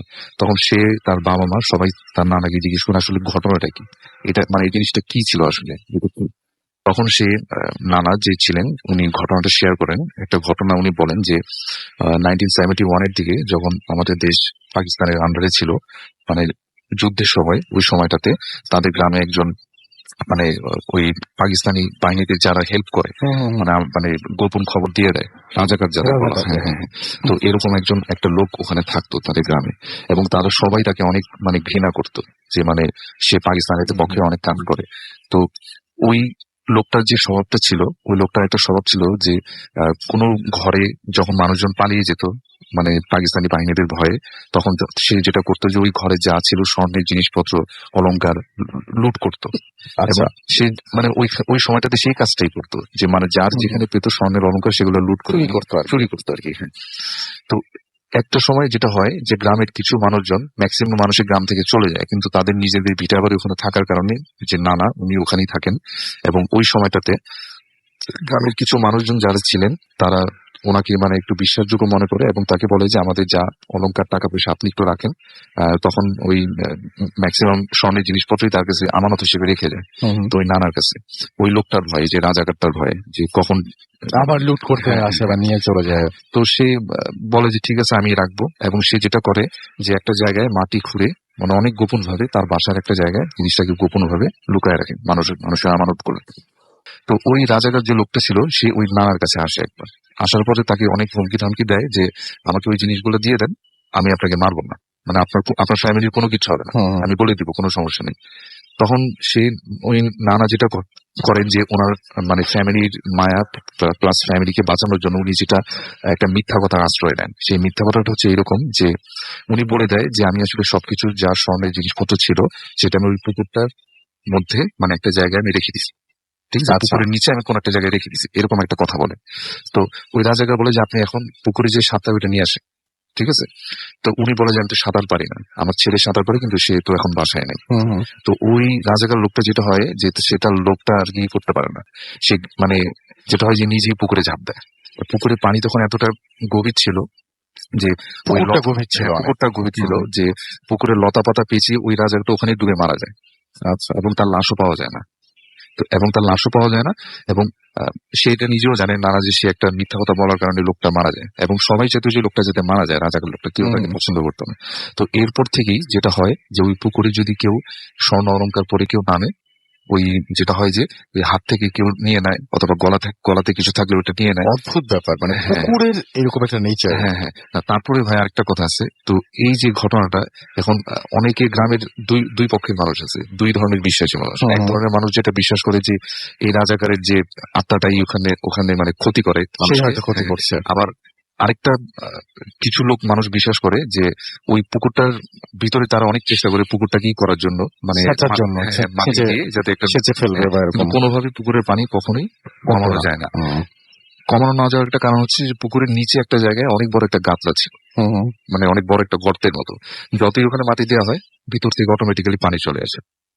তো ওই যে পানিটা যে চলে আসে তো এটার কোনো রিজন তারা খুঁজে পায়নি। তো অনেকে বিশ্বাস করে যে এটা হয়তো বা কোনো জিনদের কোনো আস্তানা অথবা জিনদের কোনো পোর্টাল। তো যে জিনগুলো হয়তো বা এখনো ওখানে থাকে এবং ওই স্বর্ণের কিছু পরে আসলে কেউ ওইটা হয়তো বা নিয়ে যায়। তো দুই ধরনের বিশ্বাস তাদের মধ্যে এখনো প্রচলিত। কেউ বিশ্বাস করে যে ওই রাজাঘাটে এই কাজটা করে, তার আত্মাটা পুকুরে চারদিকে ঘুরে বেড়ায়, তার মৃত আত্মা এবং স্বর্ণের খোঁজে, স্বর্ণ অলঙ্কারের খোঁজে, সে এখনো যার কাছেই পায় পুকুরে যেই নামে তার থেকে ওটা নিয়ে চলে যায়। তো এটাই মেনলি ঘটনা। তো ওই নানা ওনাকে যেটা বলে, ওই যে মেহরাব যে এই সমস্যাটা ফেস করে, ওকে যেটা বলে যে দেখো তুমি যেহেতু এইরকম একটা সমস্যা ফেস করছো, যেহেতু তোমার কাছে জিনিসটা তোমাকে গলা চেপে নেওয়ার চেষ্টা করছে, এক কাজ করো ওই চেনটা তুমি ওই পুকুরে ফেলে দাও। কারণ আমরা অনেক চেষ্টা করছি এই পুকুরটাকে মাটিতে ভর করে, আমরা এটা সলভ করতে পারিনি। আনসলভ একটা মিস্ট্রি এখনো রয়ে গেছে। আর সে যেটা করে যে ওই চেনটাকে সকালবেলা যেয়ে পুকুরে ফেলে দেয়। এরপর থেকে তার আর এই ধরনের কোনো সমস্যা সে ফেস করেনি। ওয়াও, চমৎকার একটা ঘটনা Farhan, thank you very much. অনেক চমৎকার একটা ঘটনা শুনলাম আপনার কাছ থেকে এবং আশা করছি যে আপনাদেরও ভালো লেগেছে। আমরা এখন যেটা করবো সেটা হচ্ছে সরাসরি আমরা একটা ছোট্ট বিরতিতে যাবো এবং বিরতির পরে আবারও ফিরে আসবো। তখন আবারও এইভাবেই আমরা শুনে আসবো বাবু ভাই, তারপরে আলিফ, তারপরে ফারহান সেকেন্ড স্টোরি গুলো শুনে আসবো এবং তারপরে আমরা অডিও ক্লিপে যাবো। দারুণ কিছু অডিও ক্লিপও আছে আমাদের সঙ্গে, সেগুলো আমরা শেয়ার করবো। আগে আমরা ঘটনাগুলো শেষ করে ফেলি। তো ছোট্ট একটা বিরতি, তারপরে ফিরে আসছি। সেই পর্যন্ত আমাদের সঙ্গে থাকুন। স্টেশন রেডিও ফুর্তি 88 FM and 250। Mood FM.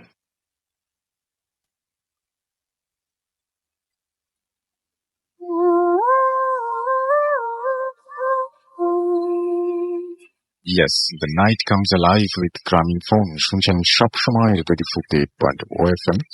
আমি রাসেল আছি সাথে, এবং মানিকগঞ্জ থেকে আমাদের লিখেছেন ইমন হুসাইন, তাহিদুল ইসলাম নাইম আমাদের লিখেছেন। এছাড়া আমাদের সঙ্গে আছেন দেখতে পাচ্ছি এখানে শান্ত রেজা সুমন, এবং তারা অ্যাপ দিয়ে শুনছেন, অনেক ভয় লাগছে। পলাশ পল, এছাড়াও আজকে আক্তার হুসাইন আমাদের সঙ্গে আছেন রাজশাহী থেকে। সজল ইসলাম পাবনা থেকে আছেন, পাবনার ছেলে, বরিশাল থেকে শুনছেন তিনি এই মুহূর্তে। এমডি মাহবুবের রাব্বানি মিম আমাদের সঙ্গে আছেন। আমাদের সঙ্গে আছেন দেখতে পাচ্ছি ঋতু শাহিদ, এছাড়া আমাদের সঙ্গে আছেন দেখতে পাচ্ছি জুবায়ের আল মামুন, রাজশাহী থেকে শুনছেন তিনি। শীতে ভূত এফএম ভালো লাগে। সজিবুল ইসলাম সৌরভ লিখেছেন। আমাদের লিখেছেন আরিয়ান শান্ত যে আপনি SMS পড়েন। SMS আমরা এখন পড়ি না, তারা কমেন্ট করলে যে পড়ছি এরকম পড়ি।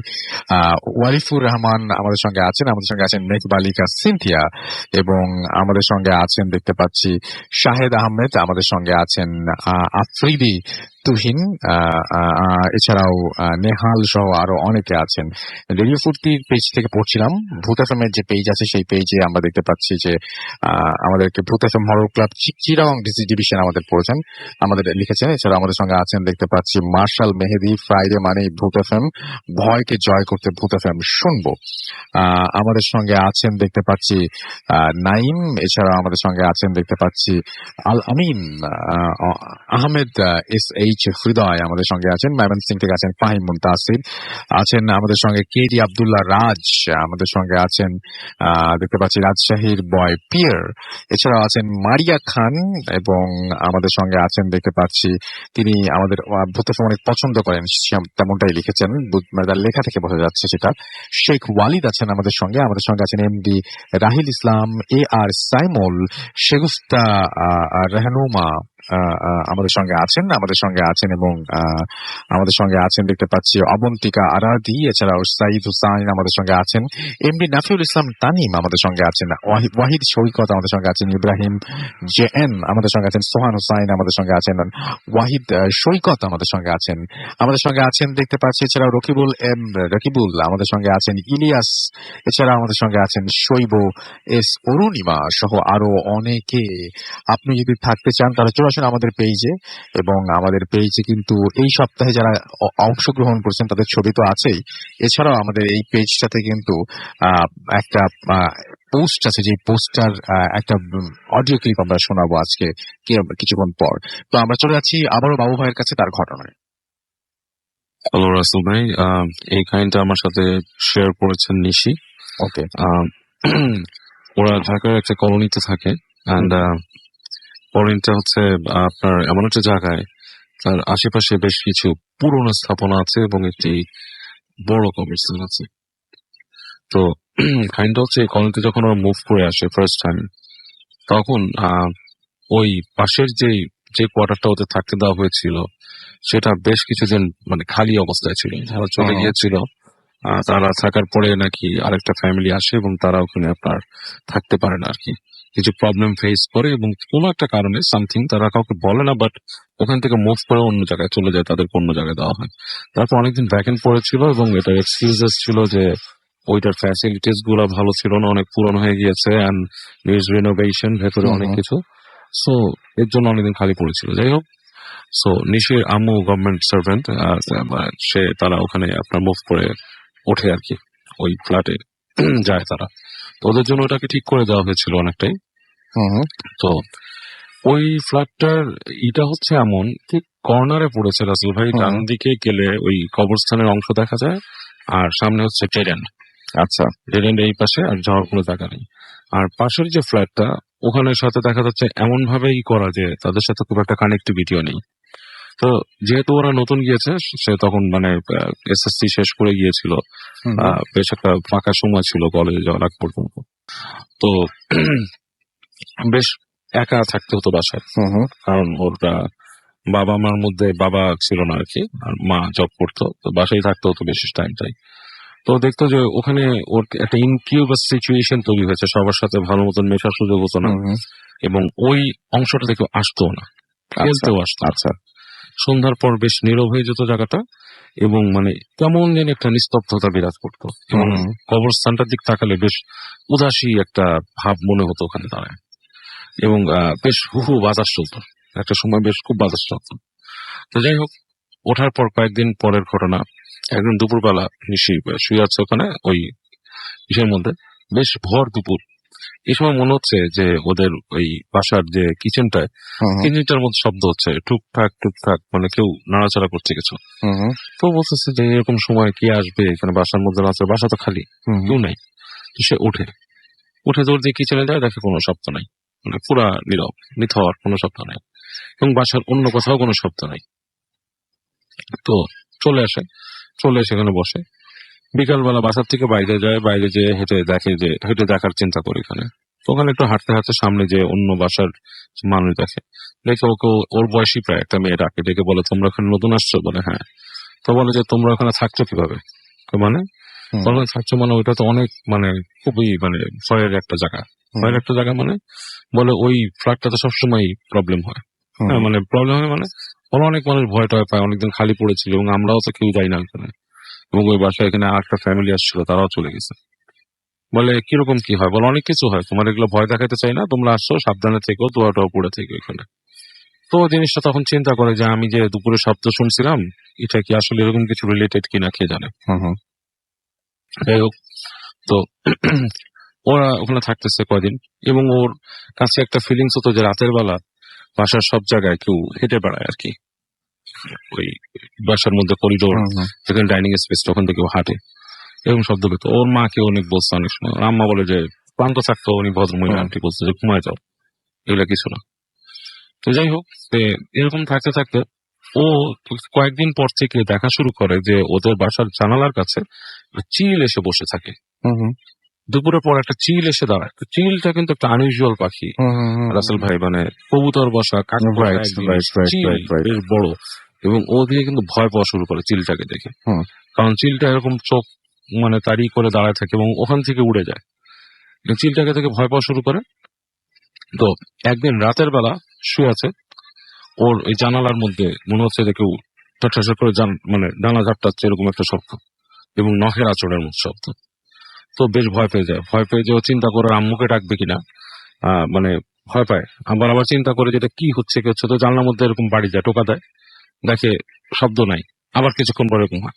তো এক সময় সে কি করে, খুব অতিরিক্ত কিউরিয়াসিটি থেকে একটু করে জানলাটা খুলে কাটে, তো দেখা যায় বাতাস কিছুটা আসছে এবং তারপর কোনো শব্দ নেই। এবং এরপরে যখন ও শোয়ার চেষ্টা করে, দেখে যে ওদের যে কলোনি যে দরজাটা আছে, মানে ওদের রুমের দরজাটার সামনে কোনটা মানুষের অবয়ব দাঁড়ায় আছে এবং খুব ভয় পেয়ে ও মানে এক হিসেবে অসাড় হয়ে ঘুমিয়ে পড়ে আর কি। এবং ওর মাকেও বলে যে আমি এরকম, তখন ওর মাকে বলে যে আমি এরকম একটা চিল দেখি। তো সামহাও ওর আম্মু এগুলো খুব একটা কেয়ার করতো না, মানে এটাকে উনি আমলেই আনেন নাই। অনেকে আছে এগুলো আমলে আনে, উনি আমলেই আনেন নাই। তো এরপর যেটা হওয়া শুরু করলো রাসেল ভাই, ওদের বাসার যে মূল দরজা, এটার মধ্যে একদিন রাতের বেলা কেউ টপ টপ করে মানে কিল মারলো, নক করার মতো। এবং এটা যখন হলো ওর আম্মুও শুনছে, এবং ওর আম্মু উঠে যায় গেট খুলে যে ওর সাথে গেট খুলে দেয় কেউ নাই, পুরো সিঁড়ি ঘর নিস্তব্ধ, কোনো শব্দ নাই। এবং তখন ওর আম্মু একটু ভয় পায় যে এটা কি হচ্ছে, কে সেখান থেকে এরকম কিল মেরে গেল এসে। আর ওর আম্মু তখন বলে যে তুমি দোয়া টোয়া পড়ে ঘুমাও, মানে মানে অ্যাকচুয়ালি উনি যিনি ছিলেন আন্টি, উনিও খুব একটা মানে রিলিজিয়াস মাইন্ডের নেই, ওকে তারপরে বলে দোয়া টোয়া পড়ে ঘুমাও। তো এরকম আরেকদিন ও বাসার মধ্যে বসে আছে, তখন মনে করেন যে সন্ধ্যা হয়েছে, ওই দিন আন্টি বাসায় নাই। তো ওরকম ওদের বাসার ওই গেটের মধ্যে ধুপ ধুপ করে শব্দ হয়েছে, এবং ধুপ ধুপ করে যখন শব্দ হয়েছে ওর কাছে মানে ও কেঁপে উঠছে, হঠাৎ করে কে এরকম করে কিল মারলো।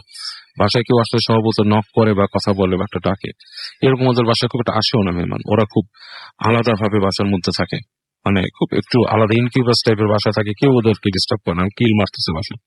তো ও সাহস করে যায় যে ও গেটটা যখন খুলে, ওই সময় ওদের যে সিঁড়িতে লাইটটা ছিল, ওইটা একটা বাল্ব, ওইটা একটা মানে মানে বিদ্যুতের একটা স্টার্টিং করে ওটা কেটে যায়, লাইট নেই, হঠাৎ করে পুরো অন্ধকার হয়ে যায় জায়গাটা। এবং ও তখনই দেখে যে 2 তলার যে সিঁড়ি ঘরের যে ফাঁকা জায়গাটা আছে, ওই জায়গা থেকে মনে হয় থাপ করে কিছু একটা নাম, মানে কিছু একটা পড়লো সিঁড়ির মধ্যে, এবং পড়েই দেখে যে একটা মানুষের অবয়ব এরকম লম্বা, এবং তার ডানা আছে, something like has a wing, এরকম একটা পাখির মতো পাখির মতো। এবং সে যে পা ফেলে 1 পা 2 পা আসলো, থপ থপ করে শব্দ হয়েছে। এবং এটা দেখে ও আসলে ওর মানে নিজের ইসের ভেতরেই থাকে না, লাইক ও ফেইন্ট হওয়ার মতো পড়ে যায়। ওর যখন মানে হুশ ফেরে, তখন দেখে যে ওর মুখের উপর আম্মু আছে এবং অন্য একটা ভদ্র মহিলা। বলে কি হয়েছিল, আম্মু খুব ভয় পায় যে এরকম এরকম ব্যাপার, যে সে কিছুটা বলার পরে তখন থেকে ওর একটা নতুন সিনড্রোম শুরু হয়, সে ভয় পেতে থাকে। তার শুধুই মনে হয় যখনই রুমে শুয়ে থাকতে মনে হচ্ছে কেউ একজন আসতেছে। তো ওর আম্মু ওদের বাড়ির থেকে একজন মানে দেশ থেকে একজন খালাকে নিয়ে আসে, আন্টিকে এনে ওর সাথে রাখার ব্যবস্থা করে যাতে একলা না থাকতে হয়। তারপরও সে কখনো একা থাকতে পারতো না, সবসময় ওর ওই বসা রাখতো। সো এরকম পয়েন্টে তখন ওর ওর আম্মু খোঁজ খবর নেয়, ওদের অফিসের কাউকে বলে, কলিগকে যে এরকম। তো তার মধ্যে একজন বলে যে আপনার বাসায় নিশ্চয়ই কিছু হয়েছে, আপনার মেয়েকে আমরা একটু দেখবো। উনি এসে দেখেন, উনি দেখে বলে যে আপনার মেয়ের উপর তো একটা খারাপ জিনিসের নজর পড়ছে, ইটস লাইক মানে জিন আর কি, যেটা নজর পড়ছে। এবং তাকে ট্র্যাক করে আপনার এরকম রাখা উচিত না, সম্ভবত এই বাড়িটাই কোন একটা ব্যাপার আছে, এই ফ্ল্যাটের মধ্যে কোন একটা ব্যাপার আছে। এবং তাকে নিয়ে আপনার ঝাড়ফুঁক করে এবং কিছু দেয়, মানে কিছু তার রেমেডিস দেয় আর কি। এবং আস্তে আস্তে হয়ে যায়, এবং ওর আম্মু তখন অ্যাপ্লাই করে বাসার থেকে চলে যাওয়ার জন্য। In the main time okay already সরায় ফেলে, ওরা এক আন্টির বাসায় রাখে। এবং অনেকদিন পর্যন্ত সেটাতে ভুগছিল সে, প্রায় এরকম। এখন বড় হয়ে গেছে অনেকটাও, এবং বিয়ে হয়েছে। বিয়ের পর আস্তে ধীরে জিনিসটা অনেকটা কমে গেছে আর কি, আপনার এতটা সে এটা ফেস করে। ওকে, থ্যাংক ইউ সো মাচ। আমরা চলে যাবো ডক্টর আলিফের কাছে তার সেকেন্ড ঘটনায়। চলে যাই আরিফের কাছে। থ্যাংক ইউ রাসেল ভাই। আমার দ্বিতীয় যে ঘটনাটি আছে সেটি খুব ইন্টারেস্টিং একটা ঘটনা, আমরা শুনবো। আমাকে পাঠিয়েছে হচ্ছে মৌলভীবাজার থেকে শাহান নামে ভাই। হুম, আমি আগেও তার ঘটনা একবার শেয়ার করেছিলাম, হুম, তো তিনি বলেছিলেন যে তিনি ঘটনা দেবেন, এবং হুম, এইবার তিনি দিয়েছেন তার নানার বাড়ির এক ঘটনা। আচ্ছা, তার নানার বাড়িতে তার মামার সাথে ঘটনা। হুম, তো আমাকে যখন যেভাবে তিনি বললেন আর কি, যে তার মামার বাড়ি, নানার বাড়ি আর কি মৌলভীবাজারেই আর কি। তো সেখানে ঘটনা শুরুর আগে আমি একটি ছোট করে স্টার্টিংটা দিতে যাচ্ছি প্লিজ। এভাবে যে ওইখানে একটা মেয়ে 2015-তে সুইসাইড করে। আচ্ছা, তো মেয়েটা যে সুইসাইড করে একটা পেয়ারা গাছের সাথে ঝুলে সুইসাইড করে। তো সেই দিন ভোরবেলা তার মা যখন ওয়াশরুমের জন্য যাচ্ছিল, তখন ওই ঘর থেকে বের হয়ে গাছের মধ্যে নিজের মেয়েকে এভাবে ঝুলন্ত অবস্থায় দেখে, নিজের চোখে দেখেন সেটা, রাইট। হঠাৎ এরকম করে মেয়ে সুইসাইড করবে, দৌড়ে গিয়ে ঝাপটে, তখন এত কিছু মনে ছিল না, দৌড়ে যে ঝাপটে ধরে মেয়েটাকে ধরে কান্নাকাটি শুরু করে। তো মার এরকম প্রলাপ এবং চিৎকারে তার বাবাও ঘুম থেকে উঠে দৌড়ে কাছে আসে, এবং বাবাও ভেঙে পড়ে এবং চিৎকার করে কান্না করতে থাকে মেয়ের ডেড বডি ধরে। কিন্তু তখন তারা নামাতে পারছিল না, ডেড বডিটা গাছ থেকে নামাতে পারছিল না। তো লোকজন তাদের চিৎকারে এবং কান্নাকাটি শুনে চলে আসে কাছে, এবং পুরা বাড়ি জমে যায়। আশেপাশের অনেক মানুষ ওই জায়গায় জমে যায় যে ডেড বডিটা কি, ডেড বডিটা দেখার জন্য। রাসেল ভাই 8টার দিকে পুলিশ আসে, পুলিশ এসে ডেড বডি নেয় এবং পোস্টমর্টেম করে। পোস্টমর্টেম করার পরে ওনারা পুলিশ বলে যে কেস ফাইল করতে, এবং কেসটি তারা ফাইল করে, কিন্তু কোনো প্রুফ তারা খুঁজে পায়নি, দিতেও পারে না, এবং কেস ফাইলটি পরে কেসটা পরে 1 বছর পর বন্ধ করে দিতে হয়। আচ্ছা, আমি আপনাকে একটু আগের কথাই বলে ফেললাম। তো বাই দিস টাইম তাদের বাসায় প্রথম 2-3 দিন কোনো প্রবলেম হয়নি। মেয়েটার বাসার কথা বলছিলাম। তো মেয়েটার মা তো এমনিতেই পাগল, প্রায় কিছুক্ষণ পর খালি মেয়ের কথা মনে পড়ে। আর মেয়েটার কোনো ভাই বোন ছিল না, তো একটা মাত্রই মেয়ে ছিল ওই পরিবারে, একটাই মাত্র মেয়ে। তো হঠাৎ কোনো কারণে কোনো কথা না জানিয়ে না বুঝে, মানে এমন হতে পারে সুইসাইড করার কিছু রিজন থাকতে পারে না, আশেপাশের প্রাসঙ্গিক কিছু রিজন, যেমন পছন্দের কেউ থাকতে পারে, অথবা বিয়ে দিয়ে দিচ্ছে, বা বিয়ে হয়ে গেছে, অথবা ঝগড়া লেগেছে বাসায় কারোর সাথে, এরকম কোনো রিজনই ছিল না সুইসাইড করবার জন্য। আচ্ছা, এবং এটা নিয়ে পুলিশ কোনো তদন্ত করে কোনো কিছু বের করতে পারে নাই। চতুর্থ দিন, যেটা বলছিলাম 2 থেকে 3 দিন, মানে 2-3 দিনের পরে যখন মানে মিলাদ হয় বাসায়, মিলাদের পরে আত্মীয় স্বজনরা কিছু আছে, কিছু চলে যায়। চতুর্থ দিনের দিন রাতের বেলা 8টা-9টার দিকে ওই মেয়েটার মা জানালা দিয়ে মেয়েটাকে উঠোনে হাঁটতে দেখে। আচ্ছা, তো আমি রাসেল ভাই মেয়েটার নাম জানি না, বলেন এই নামটা। তো দৌড়ে যে দরজা খুলে চিৎকার দিয়ে, তার মেয়েটার নাম নিয়ে চিৎকার দিয়ে দৌড়ে যে উঠোনের দিকে যাচ্ছিল, তখন ঘরের লোকজন সবাই আটকে, মানে ওনাকে সান্ত্বনা দেওয়ার জন্য আটকে, যেও না তুমি, আসলে আমাদের মেয়ে মারা গেছে, ভালো করে বোঝানোর চেষ্টা করেছে। তো কোনোভাবে ঘরে আটকে রেখেছে, কিন্তু কতক্ষণ আর আটকে রাখবে, সে বারবার কান্না করেছে। পরে একটা সময় কান্না করতে করতে ঘুমিয়ে যায়। আচ্ছা, এই ঘটনাটা রাসেল ভাই ঘটতে থাকে আরো 2-3 দিন। প্রায় সময় মেয়েটার মা রাত্রবেলা এই জানালা দিয়েই দেখতো, যে জায়গায় মেয়েটাকে গোসল করানো হয়েছে সেই জায়গায় বসে মেয়েটা কাঁদছে, অথবা আশেপাশে ঘুরছে। বারবারই এরকম ভাবে আনতে যায়, ঘরে নিয়ে আসবো, কিন্তু তার হাজবেন্ড তাকে আটকে রাখে। তো এইটা রাসেল ভাই ঘর থেকে পাড়া মহল্লায় চলে যায়। লোকজন সবাই জানতে থাকে যে এই বাসায় এরকম হচ্ছে, মাটা বারবার নাকি বিলাপ পারতে পারতে মেয়েটার দিকে চলে যাচ্ছে, মেয়েটাকে নাকি উঠোনে দেখা যায়। সর্বপ্রথম এলাকার একটা লোক দেখে একটা গাছের মধ্যে একটা লাশ ঝুলছে, কাছে যাওয়ার পর দেখে লাশটা ভ্যানিশ হয়ে যায়। এরকম এলাকার লোকজন একজন থেকে শুরু করে বাড়তে থাকে। কেউ সন্ধ্যার পরে গেলে যখন ব্যাক করে ঘরের থেকে ঘরের ব্যাক করার দিকে আসে, ঘরে ব্যাক করে, ওই সময় কোনো না কোনো গাছে, এলাকার কোনো না কোনো গাছে কেউ না কেউ এরকম লাশ দেখতে পায়। দূর থেকে ঝুলন্ত লাশ দেখা যাচ্ছে, কাছে যাওয়ার পর লাশটা থাকে না। তখন সবাই এলাকার লোকজন ওই দেখা যায় যে দল বেঁধে বেঁধে বাজার যায়, আবার দল বেঁধে বেঁধে বাজার থেকে আসে। তারপরও রাসেল ভাই মানে বাড়ির এমন কোনো জায়গা মিস নাই যেখানে লোকজন ওই লাশটা দেখে নাই ঝুলন্ত অবস্থা। ওইটা ওই এলাকায় খুবই ফেমাস, অনেকেই দেখেছে, স্টিল নাও দেখে। কিন্তু কথা হচ্ছে, আগে যেরকম মানে প্রতিনিয়ত দেখতো, এখন ওরকম দেখে না। তো বছরে 1-2 বার কেউ না কেউ দেখে রাসেল ভাই। আচ্ছা, তো এইটা সাথে আমি এখন যে কানেকশনের কথা বলছিলাম, যে মামার কথা, নানার বাড়িতে যে মামা, শাহাদ সাহেবের মামার কথা বলবো। তার মামার রাসেল ভাই একটু খারাপ অভ্যাস ছিল। অভ্যাসটা খারাপ বলতে কি, উনি তাস খেলতেন। আচ্ছা, অলমোস্ট জুয়াই খেলতেন বাজারে। তো প্রতিদিনই বাজারে যেতেন। তো রাসেল ভাই এই ধরনের মানুষগুলো একটু ডিফারেন্ট হয় না, মানে একটু সাহসী হয়, বা একটু মানে একটু অ্যারোগেন্ট হয়, একটু ঝগড়াটা টাইপের হয় আর কি। তো তার মামা আর কি মানে বদমেজাজি আসেও রাত করে, মানে ওই এলাকায় আসেও রাত করে। আর ওনারা মানে উনি এমন ভাবে ফ্রেন্ডদের মধ্যে পরিচিত যে রাতে 1-2টা হাঁটলে তার কোনো সমস্যা হয় না। আচ্ছা, তো সেদিন রাসেল ভাই তার মামা, এটা হচ্ছে 2015 দিকেই, ওই যে বলেছিলাম 1 বছরের কেসটা নড়ছে, ওই 1 বছরের মাঝখানের দিকের ঘটনা। এটা কিন্তু ওই নানার বাড়ির পাশের ঘটনা। তো আশেপাশে কিন্তু একটু পাহাড়ি এলাকা, একটু গাছগাছালি বেশি এবং পাহাড়ি এলাকা, উঁচু নিচু এলাকা। তো তিনি, তার মামা আর কি ঘর থেকে বেরিয়ে গেছে, মাঝ রাস্তায় পকেটে হাত দিয়ে দেখে, আরে ইয়া তো আনে নাই, টর্চ আনে নাই। এখন পকেটের মধ্যে রাসেল ভাই ছোট একটা লাইটার ছিল। তো সেই লাইটারের নিচে একটা লাইট ছিল, যে সাদা লাইট গুলো এখন লাইটারে যে পাওয়া যায়, সেই লাইট গুলা সে মানে দেখে সে চিন্তা করে যে না, এইটা দিয়ে হয়ে যাবে, এতদিন ধরে আছে এখানে, কোনো সমস্যা নাই, চলে যাবে একটা, ওরা কোনোভাবে ম্যানেজ হয়ে যাবে। রাত্রে বেলা সে রাসেল ভাই খেলে ফ্রেন্ডের সাথে। তো রাত্রে 1-1:30 বেজে যায় আর কি। তো একটা সময় বলে না, বাসায় বাচ্চা কাচ্চা আছে, তারপর ওয়াইফও প্রেগনেন্ট। তো যেহেতু ওয়াইফ প্রেগনেন্ট, তার বলে যে না, আমাকে যেতে হবে। অনেক জোরাজুরি করার পরে সে ওখান থেকে বলে যে না, এখন বেরিয়ে যাও। তো সে বেরিয়ে যায়, একাই বেরিয়ে যায়। নর্মালি অনেক সময় ফ্রেন্ডরা থাকে, কেউ একা তো কখনো একা থাকতো, কিন্তু রাসেল ভাই উনি কখনো প্রত্যক্ষ করবে এরকম কিছু, সেটা সে কখনো চিন্তা করে নাই। তো বাজার থেকে ঘরের উদ্দেশ্যে গেল, মানে রাস্তার মাঝখানে ওনাদের বাজার থেকে ওনাদের ঘর যেতে 3-4টা কবরস্থান পড়ে আছে। বাপরে বাপ, একটা কবরস্থান ওনাদের ঘরের ঠিক বরাবর, কিন্তু আরেকটা কবরস্থান তাদের পারবেরি। তো প্রথম মানে যেতে যে প্রথম কবরস্থানটা পার হওয়ার সময় রাসেল ভাই প্রায় অনেকগুলা শিয়ালের ডাক শুনতে পায়, এবং শিয়ালের ডাকগুলা দূর থেকে না, মনে হচ্ছে যে কাছ থেকে ডাকছে শিয়ালগুলা। আচ্ছা। কিন্তু এত ঝাঁকে ঝাঁকে শিয়াল, কিন্তু উনি দেখতে পাচ্ছিল না। শিয়াল ওখানে ওই এলাকাতে এমনিতেই অহরহ দেখা যায়, এখনো দেখা যায়, অহরহ দেখা যায়। তো এতগুলা শিয়াল একসাথে ডাকছে, তার কাছে একটু অবাক লাগে। তো উনি মনে করেন নর্মালি তো ওই প্রথম কবরস্থানটা ক্রস করে দ্বিতীয় কবরস্থানের দিকে যায়। তো দ্বিতীয় কবরস্থানের দিকে যাবার পর আপনার কবরস্থানটা ক্রস করবে এমন সময় সে শুনতে থাকে আশেপাশ থেকে ভেসে আসে অনেক কান্নার শব্দ। তো উনারা তো গ্রামের মানুষ, মানে ওরা অ্যাজিউম করতে পারে যে কতজন কান্না করছে। আচ্ছা। বলে উনি ওনার ভাষ্য মতে যে 400-500 মানুষ কান্না করছে একসাথে। ওরে বাপরে বাপ। এবং কান্নাটা এতটাই কাছে, এতটাই কানের পাশে, মনে হচ্ছে যে একদম কাছেই হচ্ছে কান্নাগুলা।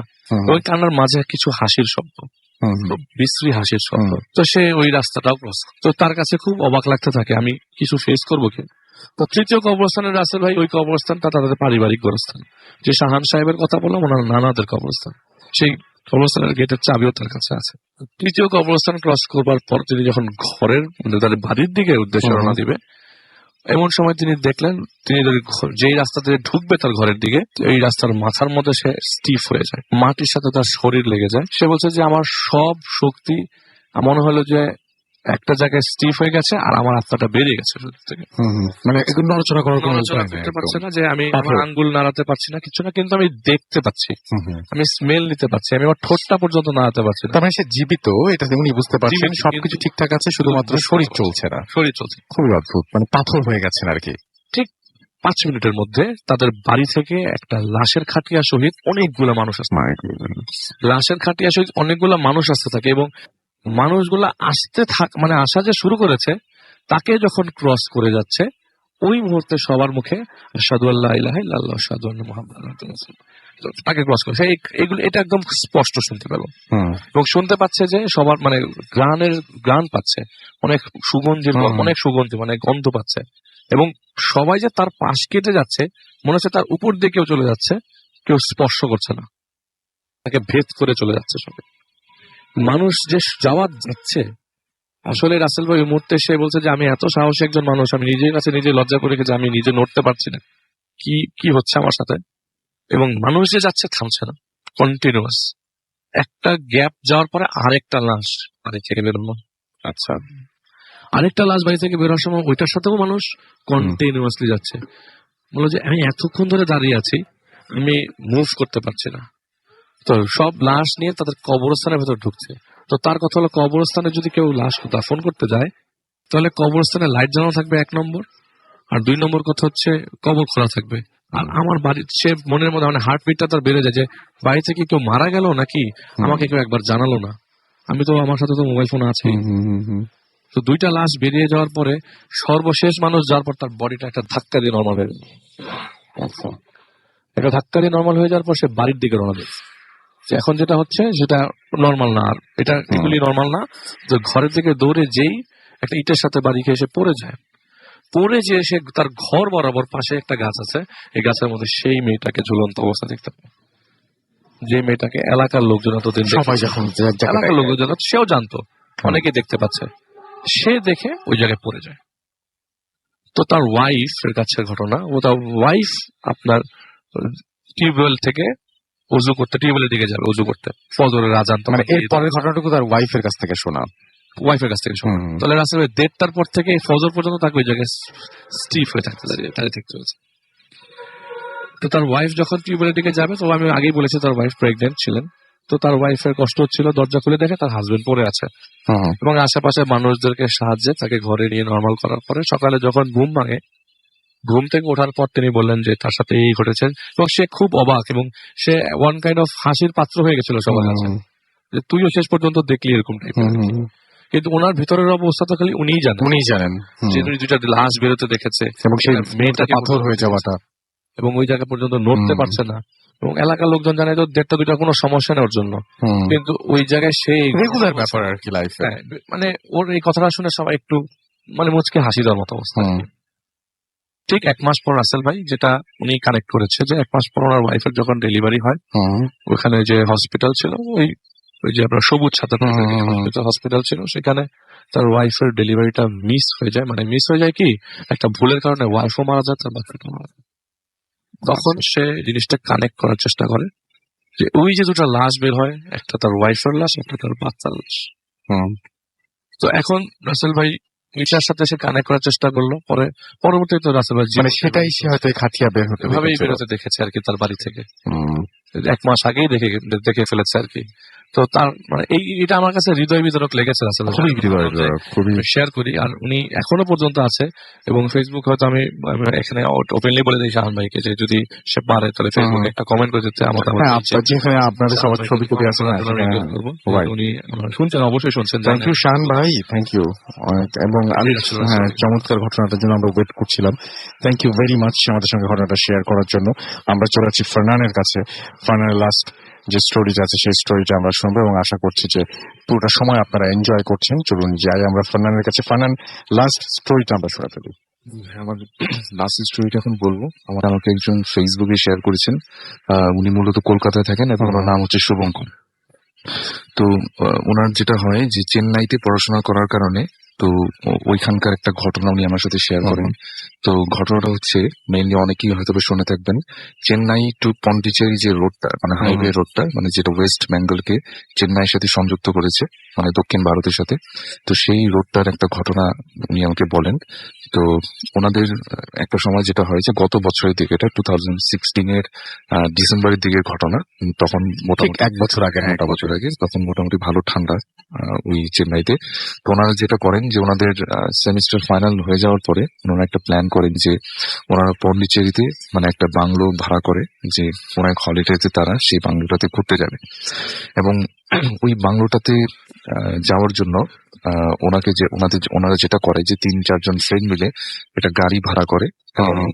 গাড়িটা যেটা হয় যে একদম তাদের সেই বাংলোতে পৌঁছে দেবে। এবং ওনাদের বাংলোটা ছিল ওই যে হাইওয়েটার কথা আমি বললাম, ওটাকে অনেকে বলা ইস্ট কোস্টাল রোডও বলে থাকে, স্টেট হাইওয়ে 49 এটার যে নাম।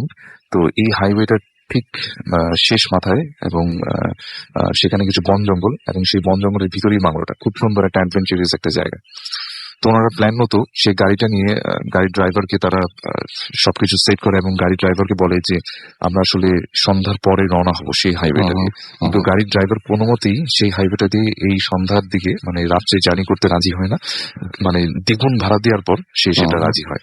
এবং রাজি না হওয়ার কারণ হচ্ছে যে এই হাইওয়েটা নিয়ে বেশ কিছু আদিভৌতিক কথা সেখানে প্রচলিত। এবং যেটা মেইন যেটা প্রচলিত সেটা হচ্ছে যে ওখানে যখন চলাচল করার সময় হঠাৎ করে গাড়ির যে ড্রাইভাররা তারা হঠাৎ করে ডার্ক সাইকেলের ভিতর পড়ে যায়। মানে বিষয়টা হচ্ছে এরকম যে হঠাৎ করে একটা অন্ধকারাচ্ছন্ন একটা জায়গায় চলে যায় এবং কোনোভাবেই রাস্তা সামনের দিকে হয় না, একই রাস্তায় তারা বারবার সার্কেল করতে থাকে প্রায়। এবং আরো কিছু প্রচলিত রয়েছে, যেমন হঠাৎ করে মানে টেম্পারেচার বেড়ে যাওয়া, কমে যাওয়া, হঠাৎ করে কোনো একজন সাদা কাপড় পরে রাস্তার মাঝখানে চলে আসা। এবং ওই হাইওয়েটার মানে একটু পরপরই ছোটখাটো অনেক টেম্পল রয়েছে। তো ওনাদের ওখানকার লোকালদের বিশ্বাস হচ্ছে মানে কেউ যদি এই টেম্পল গুলার যে কোনো একটাতে পুজো না দিয়ে যায় তাহলেই তার মানে বিপদ সামনে। আচ্ছা, এরকম একটা মিথ ওখানে প্রচলিত। তো এই জন্যই ড্রাইভার আসলে মানে রাত্রে জার্নি করতে রাজি হয় না। কিন্তু তারপরে অনেক বলাবলির পর দ্বিগুণ ভাড়া দেওয়ার পর সে রাত্রে জার্নি করতে রাজি হয় এবং সন্ধ্যার ঠিক পরবর্তী সময় তারা মানে স্টার্ট করে তাদের জার্নি। তো তারা যখন ওই স্টেট হাইওয়ে 49 সেই রোডটার ঠিক মানে একদম গভীর রাতের দিকে প্রায় মাঝামাঝি অবস্থায় চলে গেছে বললেই হয়।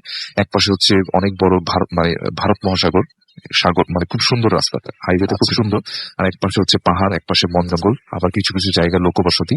তো এভাবে যেতে যেতে হঠাৎ করে একটা পর্যায়ে যেটা হয় যে ঘটঘটে একটা অন্ধকারের ভিতরে গাড়িটা চলছে এরকম মনে হচ্ছে। কিছুক্ষণ আগে যেমন হাতের বাম পাশে যে সাগর ছিল সেটা দেখা যাচ্ছিল, ছোটখাটো লাইট দেখা যাচ্ছিল হাতের ডান পাশে, জঙ্গলের ভিতরে ছোটখাটো বাড়িঘর। কিন্তু এখন একটা পর্যায়ে যেটা মনে হচ্ছে যে শুধুমাত্র গাড়ির হেডলাইট আর কিছু নেই সামনে, শুধু সামনে রাস্তা দেখা যাচ্ছে আর কিছু নেই। তো একটা পর্যায়ে তারা একটু ঘাবড়ে গেল যে ঘটনা কি আসলে, মানে কিছুই দেখা যেতেছে না, এরকম তো হওয়ার কথা না। ড্রাইভারও বলতেছে আমি তো এখান থেকে অনেকবার ড্রাইভ করছি ভাই, রাস্তা দেখেছি, এরকম তো হয়নি কখনো আসলে। মানে এটা তো ওই যে মিথ প্রচলিত ডার্ক সাইকেলে ফেসে যাওয়া সেরকম মনে হচ্ছে। এবং ওদের মধ্যে একজন দেখলো যে হঠাৎ করে রাস্তার বাম পাশে অনেক সময় ভাঙা থাকে না যে এত কিলোমিটার লেখা থাকে জায়গা, তো ওরকম একটা জায়গা তারা ক্রস করলো এবং ঠিক আধা ঘন্টা পরে ওই জায়গাটি তারা ক্রস করতেছে বারবার। এটা মানে তাদের চোখে পড়লো এবং তারা তখন বুঝতে পারলো যে আসলে তারা আসলে ওই যে ডার্ক সাইকেল যেটা প্রচলিত ওই ইয়াটার ভিতরে পড়ে গেছে এবং একটা পর্যায়ে তারা বেশ ভয় পেয়ে গেল এবং সাথে সাথে পেট্রোল ফুল হচ্ছে কিন্তু রাস্তা কিন্তু যাচ্ছে না, সে একই রাস্তায় তারা বারবার করতেছে। তো বিশাল একটা ভয় কাজ করলো তাদের মাঝে এবং তারা একটা সময় যেটা চিন্তা করলো যে না আমরা গাড়িটা স্টপ করে রাখবো, কেননা পেট্রোল শেষ হয়ে যাচ্ছে, এখন গাড়িটা স্টপ করে রাখবো। তো ইন দ্য মিন টাইম গাড়িটি স্টপ ছিল প্রায় 5 মিনিটের মতো। এই 5 মিনিটে কোনো ট্রাক বা কোনো গাড়ি ঘোড়া আসেও নি যায়ও নি। তো হঠাৎ করে তারা দেখলো যে দূর থেকে একটা জিপের মতো অনেক পুরনো মডেলের একটা জিপ, ব্রিটিশ আমলের একটা মডেলের জিপ মানে তাদের বরাবর আসতেছে, তাদের গাড়িটা বরাবর। তো তারা তখন চিন্তা করলো যে এত পুরনো জিপ তো এখানে থাকার কথা, এগুলো তো ব্রিটিশ আমলের জিপ, তো এটাই হাইওয়ে রোডে কিভাবে আসলো? তো ওইটা যখনই তাদের সামনে দিয়ে ক্রস করে চলে গেল, দেখলো যে গাড়িটার ভিতরে কেউ নেই, মানে ড্রাইভারও নেই, না ড্রাইভারও নেই, ড্রাইভার সিটটা খালি, মানে ওখানে কেউ ড্রাইভ করছে না, কিন্তু গাড়িটা সম্পূর্ণ লাশে ভর্তি। ঠিক আছে, গাড়িটা সম্পূর্ণ লাশে ভর্তি এবং তাদের সামনে দিয়ে ক্রস করে চলে গেল এবং তাদের কাছে মনে হচ্ছিল যে লাশগুলো অনেকটা ব্রিটিশ মানুষদের লাশ থাকে না যেরকম, মানে আমাদের নর্মাল আমাদের মতো না, আমাদের মতো না, সোজা কথা। তো এই জিনিসটা তাদের চোখে পড়ছে এবং সাথে সাথে পাশে যে ভারত মহাসাগর সেটাও তারা চোখে পড়লো, ওশানটা, এবং সবকিছু হঠাৎ করে মানে আগে যেমন একটা ডার্কনেসের ভিতরে হারানো ছিল, এখন হঠাৎ করে আবার সবকিছু ঠিক হয়ে গেল, নর্মাল হয়ে গেল একদম পুরো 1 সেকেন্ডের মাথায়। গাড়িটা ক্রস করে চলে গেল তাদেরকে জিপটা এবং সব ঠিক হয়ে গেল। তারপর তার আস্তে আস্তে সামনের দিকে আবার গেল। আচ্ছা, মেনলি ভাই এটাই ছিল ঘটনা, আমি শর্টকাটেই বললাম আসলে। না না কোনো সমস্যা নাই। আচ্ছা, এইটাই ছিল ঘটনা। এখন ওই ড্রাইভারটাকে তারা অনেক প্রশ্ন করলো যে এটা কি দেখলাম আসলে, তারা 4 জন মিলে একই সাথে একই জিনিস দেখলো। তো তখন সে বললো যে আমি তো আপনাদের বলছি আগে যে এই ধরনের রোড গুলাতে মানে আমরা কখনোই রাতের কোনো ট্রিপ নেই না, তো এই জন্যই বলছিলাম যে সকালে যেতে, কারণ কখন এই অঘটন ঘটে যায় বলা যায় বলতে পারে না, রাইট। এবং তারা যেটা ধারণা করে যেটা হয়তো কোনো ইংলিশ ওই সময়টার ওই সময়ের কোনো একটা ঘটনার প্রেক্ষিতেই এই ঘটনা এখনো ঘটে যাচ্ছে, রাইট। এবং তারা আমাকে যেটা ভাই বলেন উনি ওই শুভঙ্কর জি আমাকে যেটা বলেন যে তারা যখন ব্যাক করবে তারা ওই হাইওয়েটা আর ব্যাক করেনি, দিনের বেলাও ব্যাক করেনি, রাতে তো প্রশ্নই আসে না। তারা ভিতর দিয়ে মানে ট্রেন দিয়ে অনেক ঘুরে টুরে ঝামেলা করে তারপরে পন্ডিচেরি থেকে চেন্নাই মানে যেভাবে এড়ানো যায় ওই রাস্তাটা সেভাবে এড়ানোর চেষ্টা করে। তারা খুব ফার্স্টে নাকি খুব মানে সাহসিকতা দেখাচ্ছিল, কিন্তু শেষে আসলে সেটা ক্যারি করতে পারেনি আসলে। এই ছিল আমার ঘটনা ভাই। Thank you so much Farhan. এবং আমরা একটা ছোট বিরতি আমাদের নিতেই হচ্ছে, বিরতির পরে আমরা সেই অডিও ক্লিপটা শুনবো, যে অডিও ক্লিপে একটু হিন্ট না দিলেই না। সেটি হচ্ছে যে আপনারা সবাই ইন্টারনেট আমাদের যে পেজটা আছে www.bhutfm facebook.com/bhutfm.russell সেই পেজটায় আরো একবার ঠিকানাটা বলি, www.facebook.com/bhutfm.russell। রাসেলের স্পেলিংটা হচ্ছে RUSSELL। এইখানে গিয়ে আপনি একটা পোস্ট দেখতে পারবেন যেটা আমরা রবিবারের দিকে মনে হয় করেছিলাম। সেই পোস্টে গিয়ে আপনারা দেখতে পাবেন যে একটা ঘটনা আমাদেরকে একজন পাঠিয়েছেন, ছবি টবি সবকিছু সহ। সেই ঘটনাটি আমরা এখন শুনবো এবং যেই যিনি পাঠিয়েছেন তার এর আগের সপ্তাহেও তার একটা ঘটনা আমরা প্লে করেছিলাম এবং এই সপ্তাহে আরো একটি ঘটনা আমরা প্লে করতে যাচ্ছি। তো আশা করছি আপনাদের সবার ভালো লাগবে। ফিরে আসছি আবারও একটু পরেই, সেই পর্যন্ত আমাদের সঙ্গে থাকুন। স্টে টিউনড ফর রেডিও ফুর্তি 88 FM and do ফুর্তি। Bhoot FM.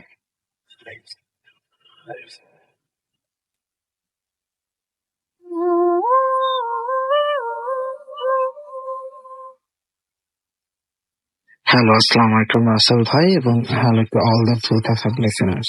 আমি গত সপ্তাহে রোজ তার মিরর এবং তার কোমায় যাওয়ার ঘটনাটি শেয়ার করেছিলাম। আমি এই সপ্তাহে যে ঘটনাটি শেয়ার করব এটিও একটি কোমার ঘটনা এবং এটি ঘটেছে আমার খুব কাছের একজন মানুষের সাথে। সো আমি এটি শেয়ার করতে চাইনি, তারপরে গত সপ্তাহের ঘটনাটা শুনে আমার কাজিনের ভালো লেগেছে, এটা ওর সাথে ঘটে যাওয়া ঘটনা। সো ও আমাকে বলে যে তুমি এটা শেয়ার করতে পারো, এই কারণে আমি এটা শেয়ার করলাম। এবং এই ঘটনা দুটি একই রকম কোমা রিলেটেড হয়ে গেল। তারপরেও আমি এই ঘটনাটি বিশ্বাসযোগ্যতা সবকিছু শেয়ার করার জন্য এই ঘটনার সময় এই ঘটনাটির প্রুফ হিসেবে আমি একটি ফটো সেন্ড করব। সো আশা করি সেটিও সবাই দেখতে পাবেন। যাই হোক, এই ঘটনাটি ঘটে আমার কাজিনের সাথে গত বছর। ঘটনাটি হচ্ছে আমার কাজিন একটি মারাত্মক রোড অ্যাক্সিডেন্ট আহত হয়। আহত হওয়ার পরে সে প্রায় 4 দিন কোমাতে ছিল। আমার কাজিন অস্ট্রেলিয়াতে একটি ইউনিভার্সিটিতে প্রফেশনাল অ্যাকাউন্টিং এ আন্ডার গ্রাজুয়েট স্টুডেন্ট হিসেবে পড়াশোনা করছে। সো একদিন ওদের ভার্সিটিতে আড্ডায় 3-4 জন ফ্রেন্ডের মধ্যে কথা হয় যে ওরা সবাই উইজি বোর্ড প্র্যাকটিস করবে। উইজি বোর্ডটা হচ্ছে প্ল্যানচার্ট বোর্ডের মতো, কিংবা প্ল্যানচার্ট বোর্ডে, আমি এটা নিয়ে সঠিক শিওর না। সো এটা দিয়ে হচ্ছে বিভিন্ন আত্মা প্রেতাত্মা কিংবা এরকম জিন সবাই ডাকে, আমরা যেরকম মুভিতে দেখতে পারি। সো একটা কথা প্যারানর্মাল অ্যাক্টিভিস্ট কিংবা নেটে আমরা অনেক জায়গায় দেখতে পারি, এটা খুব কমন একটি কথা যে it's quite easy to call a demon or soul in your house on you, but it's quite impossible to get rid of that demon. মানে হচ্ছে এটা খুব ইজি একটা আত্মা প্রেতাত্মা জিন যেটাকেই হোক সমান করে আনা, কিন্তু এটা ইম্পসিবল যে এটা তোমার উপর থেকে এটার প্রভাবটা ছাড়ানো। তো যাই হোক, আমার কাজিনদের যেই কথা সেই কাজ। 4 জন ছিল, 4 জন থেকে রীতিমতো 2 জন ভয়টায় পেয়ে ওরা প্ল্যান সেট করবে না কিছু খারাপ হতে পারে, এই কারণে ওরা চলে যায়। তো 2 জন হচ্ছে লাস্ট পর্যন্ত থেকে যায়, আমার কাজিন আর পাবলো নামের একটা ছেলে। পাবলো হচ্ছে ব্রাজিলিয়ান। তো এরা 2 জন বসে পাবলোর বাসায় এরকম প্ল্যান সেট করে। প্ল্যান সেট করার পরে দেখে যে তখন কিছুই হয় না আসলে। তো ওরা ভাবে যে এটা একটা ভোগাস জিনিস, এটা দিয়ে আসলে কিছুই হয় না, তো শুধু শুধু এটা কিছুই হলো না। তো রীতিমতো ওই দিন আমার কাজিন বাসায় চলে আসে। আমার কাজিন বাসায় চলে আসার পরে যেটা হয়, সে রাতে ঘুমায়। ঘুমানোর পরে সে রাতের বেলা শুনতে পারে যে খুব একটা গুঙানি টাইপের একটা থাকে না, যে মানুষ ঘুমের মধ্যে যদি কখনো গুঙায়, সেই রকম গুঙিয়ে গুঙিয়ে আবার হালকা করে একটা কিছু হাসছে। তো সে রীতিমতো লাফ দিয়ে উঠে যায়। তো উঠে যাওয়ার পরে তার রুমের বাম পাশে যে জানালা আছে, জানালাটি পুরোটা খোলা ছিল, কাচের জানালা, কার্টেনটা পুরোটুকু খোলা ছিল। তো সে দেখে যে তার জানালার ওখানে একটা ক্লাউন ফেস, 2টো হাত তার জানালায় লাগিয়ে একটা ক্লাউন ফেস তার দিকে তাকিয়ে আছে আর হাসছে আস্তে আস্তে করে। সে সাথে সাথে প্রচুর ভয় পেয়ে যায়। তো বেড সুইচটা তার বেড থেকে মোটামুটি দূরে থাকা ইলেকট্রিক সুইচটা সে ফোনের লাইট সাথে সাথে জ্বালে। জ্বালানোর পরে সে দেখে যে আসলে ওখানে কিছুই নাই। কিন্তু সবচেয়ে অদ্ভুত এবং ভয়ঙ্কর বিষয় হচ্ছে, সে দেখে তার জানালায় হালকা কুয়াশার মধ্যে জানালা ভিজে থাকলে যদি কেউ হাত রাখে তো সেটাতে হাতের 5টা আঙুলের ছাপ পড়ে যায় না, সে দেখে যে ওইরকম 2টা আঙুলের ছাপ তার জানালায় অপোজিট সাইড থেকে আছে। আর সবচেয়ে ভয়ানক বিষয় হচ্ছে, আমার কাজিনের বাসা দোতলায় এবং অস্ট্রেলিয়ার সিডনিতে ওর বাসাটা হচ্ছে মোটামুটি একটা হিলের লাস্ট সাইডে। তো ওর বাসা থেকে প্রায় 20-25 ফিট নিচে হচ্ছে একটি রোড, বাট এখানে কোনো বাড়ি ঘর নেই। তার মানে আর অস্ট্রেলিয়ার জানালা তো কোনো সানসেটও থাকে না, যে নিচতলার একতলার বিল্ডিং এর সানসেটের উপরে কেউ দাঁড়িয়ে দোতলার জানালায় হাত রাখবে, এটা ইম্পসিবল। তো সে রীতিমতো খুব ঘাবড়ে যায়, এবং কিন্তু সে খালাখালুকেও বলতে খুব ভয় পায়, কারণ এরকম উইজি বোর্ড প্র্যাকটিস করেছে। সো যদি খারাপ কিছু হয় এটা তারা বাজেভাবে নিবে, তাদের ছেলে কি হয়ে যাচ্ছে এখানে, এই কারণে। সো ও ওই দিন রাতে এটা নিয়ে পাবলোর সাথে কথা বলে, কিন্তু পাবলো বলে যে না, ওর আসলে এরকম কিছুই হচ্ছে না, শি ইজ কোয়াইট ওকে। তো আমার কাজিন ভাবে যে তাহলে মনে হয় ও এটা ভয় পেয়েছে, কারণ ও উইজি বোর্ড নিয়ে এরকম বহুত কাহিনী শোনে, তো ভয় পেয়েছে। তারপর ও পরের দিন ঘুমোতে যায়। ঘুমোতে যাওয়ার পরের দিনও দেখে, পরের দিন না, ও এরকম কিছু দেখে না যে জানালার কাছে এরকম কিছু আছে, কিন্তু ওই ঘুমের মধ্যে ওই ক্লাউনটা এসে দেখাচ্ছে যে ও একটা রাস্তা, খালি একটা রাস্তা দিয়ে হাঁটছে, খালি রাস্তা, আশেপাশে কোনো বাড়ি ঘর এরকম কিছুই নাই। ও ঘুমের মধ্যে স্বপ্ন দেখছে, আর সামনে ক্লাউনটা 4টা বেলুন নিয়ে দাঁড়িয়ে আছে, মানে ক্লাউনের হাতে হচ্ছে 4টা বেলুন। আর ও যখন ক্লাউনের কাছে যায়, কাছে যে ক্লাউনকে জিজ্ঞেস করে হোয়াই 4 বেলুনস, তো তখন ক্লাউনটা করে একটা সুই দিয়ে ফুটা করে 4টা বেলুনের মধ্যে একটা বেলুন ফুটা করে দিয়ে বলে now it's only 3 and you have 3 days left in this world, মানে এখন হচ্ছে এখানে 3টা বেলুন আছে আর তোমার ঠিক 3 দিন তুমি এই পৃথিবীতে থাকবা। পরের দিনও সে একই স্বপ্ন দেখে, স্বপ্ন দেখার সাথে সাথে সে বেশ ভয় পেয়ে যায়, এবং ওই দিন ওই আরেকটা বেলুন ফুটা করে বলে যে এখন 2টা আছে, তুমি আর পৃথিবীতে 2 দিন থাকবে। ঘুম থেকে উঠে আমার কাজিন সরাসরি ডাক্তারের কাছে চলে যায়। তো ডাক্তারের কাছে গেলে ডাক্তার বলে যে তুমি আসলে উইজি বোর্ড প্র্যাকটিস করছো, that's why you are maybe hallucinating আর you are having some bad dreams. তো ওকে এরকম করে কিছু স্লিপিং পিল দেয়, কিন্তু ওই স্লিপিং পিল খাওয়ার পরে ও পরের দিন এই স্বপ্নটা দেখে, এবং ওইখানে একটা বেলুন ফুটা করে বলে আর একদিন আছে। সে আরো ঘাবড়ে যায়, ঘাবড়ে যাওয়ার পরে পরের দিনের সেম স্বপ্ন, আরেকটা বেলুন ফুটা করে বলে আজকেই তোমার শেষ দিন। তো ও ওই দিন এইটা ওর মাথায় আছে, রীতিমতো খুব ভয় পেয়ে যাচ্ছে। তো ওই দিন 3টা বাজে ঘুম থেকে ওঠে, 3টা বাজে স্লিপিং পিল খাওয়ার পর এইভাবে ওর ওভার স্লিপিং হচ্ছে। আমার খালা যখন জিজ্ঞেস করে যে why you are sleeping so much, তখন বলা যে এমনিতে কিছু একটা বলে যে ভার্সিটি নাই কিংবা এই কারণে এখন ঘুমাচ্ছি। তো যাই হোক, ও ওরকম ঘুমাচ্ছে। 3:30 বাজে ঘুম থেকে উঠে ও বাসার সামনে রোডটা ক্রস করে যাবে অপোজিট সাইডে। ডানে বামে যতটুকু দেখা যায় 400-500 মিটারের মধ্যে ও দেখে যে কোনো গাড়ি টাড়ি কিচ্ছু নেই। ও রোডটা পার হচ্ছে, হঠাৎ করেই দেখে যে ওর সামনে দিয়ে একটা গাড়ি চলে যাচ্ছে। তো ও না একটু সাইড কাটায় গাড়িটা, হ্যাঁ অথচ গাড়িটা কোথাও ছিল না, তারপরে ও দেখে যে এরকম গাড়িটা চলে আসছে। তো গাড়িটা কোনো মতে সাইড কাটায়, গাড়িটা ওর গায়েটায় লাগে নেই। তো যাই হোক, ও তখন ভাবে যে বিশাল বড় একটা দুর্ঘটনা থেকে বাঁচলাম, তো আমি এখন বাসায় চলে যাই, যেখানে যাচ্ছিলাম সেখানে যাবো না। কারণ আমাদের মুসলমান, আমাদের বাংলাদেশের মধ্যে একটা কথা আছে, যাত্রার প্রথমে যদি কোনো ফাড়া হয় মানে বাধা আসে, তাহলে সে যাত্রাটা না করাই ভালো। তো ওটা চিন্তা করে ও জাস্ট রোডের ওই পার থেকে এই পারে আবার অনেক দূর পর্যন্ত দেখে রোডটা পার হতে যাচ্ছে। ও এমন সময় দেখে যে হঠাৎ করে কোথা থেকে একটা গাড়ি চলে আসছে। তো ও গাড়িটা থেকে সাইড কেটে পিছনে চলে গেছে, মানে গাড়িটা ওকে সাইড কেটে চলে যাবে অপোজিট সাইড থেকে আসা। কিন্তু ও তখন দেখে যে ওর অপোজিট সাইডে ক্লাউনটা দাঁড়িয়ে আছে। ক্লাউনটা ওকে সাথে সাথে একটা ধাক্কা দিয়ে গাড়িটার উপর ফেলে দেয়। ও মারাত্মক ভাবে গাড়ি অ্যাক্সিডেন্ট আহত হয়, ও রোডের সামনে পড়ে থাকে। আঘাত পাওয়ার পরে ও 3 থেকে 4 দিন পর্যন্ত কোমাতে ছিল। কোমাতে থাকার পরে ডাক্তাররা তো ট্রিটমেন্ট করছে, কিন্তু ও কোনোভাবে কোমা থেকে যাচ্ছে না। সো ডাক্তাররা বলছে যে ও কবে কোমা থেকে আসবে এটা জানি না, তবে তারা আশা করছে 10 থেকে 15 দিনের মধ্যেই ও জেগে যাবে, কারণ ওর শরীর মোটামুটি রেসপন্সিভ। তো এমন সময় ওর দাদা দাদি ভিজিটিং এসেছিল অস্ট্রেলিয়াতে ওদেরই বাসায়। তো ওর দাদি যেহেতু অনেক আগের মানুষ, তারা ধর্মতে অনেক বিশ্বাস করে, প্রচুর বিশ্বাসী, সারাদিন নামাজ কালাম করে, বয়স্ক মানুষ। তো তারা যখন দেখতে যায়, তারা হাতে হচ্ছে কোরআন শরীফ নিয়ে হচ্ছে ওকে দেখতে যাবে। তো অস্ট্রেলিয়ার মেডিকেলের নিয়ম অনুযায়ী কখনো যদি আইসিইউতে এরকম কোনো জায়গায় যদি যাওয়া হয়, তাহলে না কখনো ওই হাতে কোরআন শরীফ কিংবা ফোন কিচ্ছু নিয়ে যেতে দেয় না। সবকিছু বাইরে একটা বাকেটে রেখে ওপরে জাম্পার পরে তারপর যেতে হয়, মানে প্লাস্টিক জাম্পার যেটাকে বেস্ট বলে, আমরা ওটা পরে যেতে হয়। তো যাই হোক, ওর দাদি ওরকম ওর কাছে যায়। তো যে ওর দাদি একটু কান্নাকাটি করে ওর কানের পাশে মুখটা দিয়ে সূরা ইখলাস তিলাওয়াত করতে থাকে।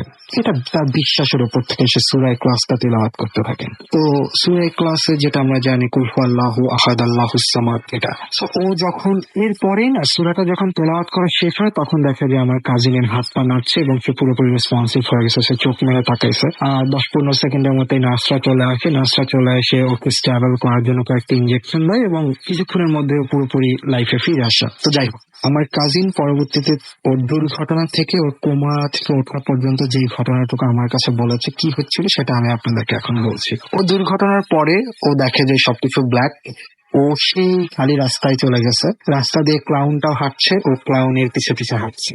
ক্লাউনের হাতেও এখনো দেখে যে ক্লাউনের হাতে অনেকগুলা বেলুন, এখন আর 4টা বেলুন না, অনেকগুলা বেলুন উঠছে এবং ওই বেলুনে বিমোহিত হয়ে ক্লাউনের পিছে পিছে হাঁটছে। এভাবে হাঁটতে হাঁটতে ওর কয়েকবার মনে হচ্ছে যে না, এই ক্লাউনের পেছনে হাঁটা যাবে না, ও আমাদের এই পৃথিবী নিয়ে কনসিয়াস। ও মনে করছে যে আমার পৃথিবীতে যেতে হবে, আমার বাবা মা আছে। কিন্তু পরক্ষণেই ওর কাছে ও বিমোহিত হয়ে যায়, হতবিহ্বল হয়ে ওর শুধু মনে হয় না, এই বেলুন গুলোর পিছনে এই ক্লাউনের পিছনে হাঁটাই হচ্ছে আমার জন্য শ্রেয়। তো এরকম ভাবে হাঁটছে, এরকম ভাবে ওর না দিন ক্ষণ কতদিন কোথায় কি চলে যাচ্ছে এরকম কিছু হিসাব নাই। ওর কাছে ওইটাকে কোনো সময় মনে হয় নাই। মানে ও যে 4 দিন কোমাতে ছিল, ওর কাছে মনে হয় না যে ও 4 দিন কোমাতে ছিল। ওর কাছে মনে হয় জাস্ট একটা ইভেন্টই ঘটেছে, ও ক্লাউনের পিছনে অল্প কিছুক্ষণ হেঁটেছে। কিন্তু ওর ওই হাঁটাটুকুর সময় আমাদের পৃথিবীতে 4 দিনের ওপরে হয়ে গিয়েছিল। তো পরবর্তীতে ও এরকম হাঁটতে এক সময় হঠাৎ করে শুনে যে ওর কানের কাছে কুল হুয়াল্লাহু আহাদ আল্লাহুস সামাদ এই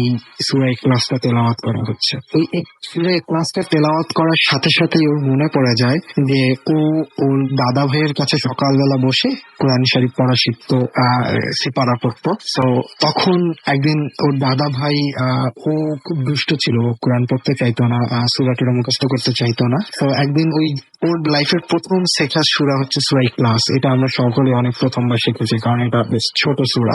ওই সূরাটা ও ভুল করার কারণে ওর দাদা ভাই ওকে হাতে একটা স্কেল দিয়ে একটা বাড়ি মারে। তো ওর না তখন ওই জিনিসটাই, ওই সূরাটা শোনার সাথে সাথে ও ছোটবেলার সেই স্মৃতিতে চলে যায় যে ও বাড়ির বারান্দায় বসে সূরা ইখলাস পড়ছে ওর দাদার কাছে। ভুল হওয়ার কারণে ওর দাদা ওকে হাতে একটা স্কেল দিয়ে, কাঠের স্কেল দিয়ে আস্তে করে একটা বাড়ি দিয়েছে। ও ঠিক হাতের মধ্যে সেই বাড়িটা ফিল করে এবং বাড়িটা ফিল করার সাথে সাথেই ও আর কি আমাদের এই পৃথিবীতে চলে আসে। তো এটাই ছিল ওর ঘটনা। পরবর্তীতে ডাক্তাররা, যেটা আমি আগেই বলেছি, ডাক্তাররা বলে কোমাতে এরকম অনেক ইভেন্ট হয়। তো এখানে এই ঘটনার সবচেয়ে বিস্ময়কর ঘটনা আমার কাছে যেটা হচ্ছে, ওর অ্যাক্সিডেন্টের ঠিক 4 দিন আগে থেকে ওই ক্লাউনটা হাতে একটা একটা করে বেলুন ফুটো করছিল ওর স্বপ্নে এবং বলছিল যে তোমার আর 2 দিন 4 দিন একদিন, এবং যেদিন অ্যাক্সিডেন্ট হবে ওই দিন এটা লাস্ট দিন। এবং অ্যাক্সিডেন্টের আগে ঠিক ওকে ওই ক্লাউনটা ওর অপোজিট সাইড থেকে এসে পুশ করে ওকে গাড়ির উপর ফেলে দেয়। সেকেন্ড হচ্ছে যেটা, ওর বাসার জানালার অপোজিট সাইড থেকে কুয়াশার মধ্যে 2টা হাতের ছাপ।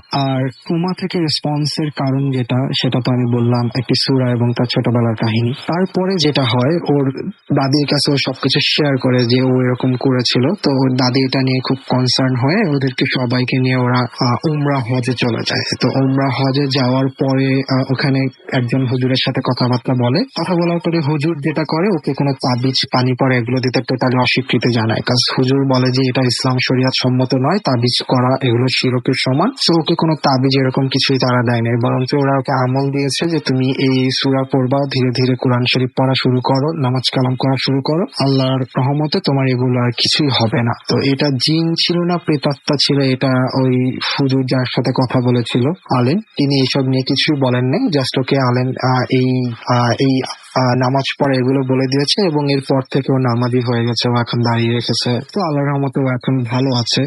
ওর এখন এরপর থেকে আর কখনো এরকম সমস্যা হয় নাই। তো এই ঘটনার পরে আমি সকলকে একটা জিনিসের রিকোয়েস্ট করব, এই জিন ভূত প্রেত এগুলো না আসলে একটা আননোন ওয়ার্ল্ড, এটার ভালো খারাপ আমরা এখন পর্যন্ত কেউ জানি না। তো আমরা যে জিনিস জানি না এই জিনিস নিয়ে কৌতূহল বশত ঘাটাঘাটি না করাই ভালো, এটা থেকে অনেক খারাপ কিছুই হতে পারে। আশা করি সবার ঘটনাটি ভালো লেগেছে। সবাই ভালো থাকবেন। আল্লাহ হাফেজ।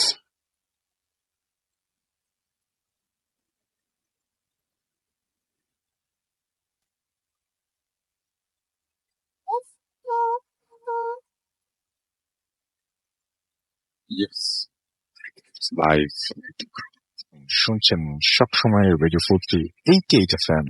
আমি রাস্তার আছি সাথে এবং চলছে ভূত FM। আমি দেখতে পাচ্ছি শাহরিয়ার পার্থ আমাদের লিখেছেন, আমাদের ভূত FM এর পেজ থেকে পড়ছি। বাপ্পি রহমান আমাদের লিখেছেন চাঁপাইনবাবগঞ্জ থেকে, তিনি শুনছেন, আমাদের সঙ্গে আছেন। আকাশ আমাদের সঙ্গে আছেন এবং বাড়িতে কেউ নেই, কি যে হবে। সানহা আমিন আমার সাথে লিখেছেন, ফারনা বাবু ভাই, ফারনান এবং আলিফ ভাই গেস্ট, তাহলেও তাহলে তো ভূত FM জমজমাট। গুড লাক রাসেল ভাই পাচ্ছি। রাজকুমার রাজ, তিনি অ্যাপ দিয়ে শুনছেন এই মুহূর্তে। রিয়ান বরিশাল থেকে আমাদের সাথে আছেন, বা আজকে বরিশালের অনেকে আছেন দেখতে পাচ্ছি।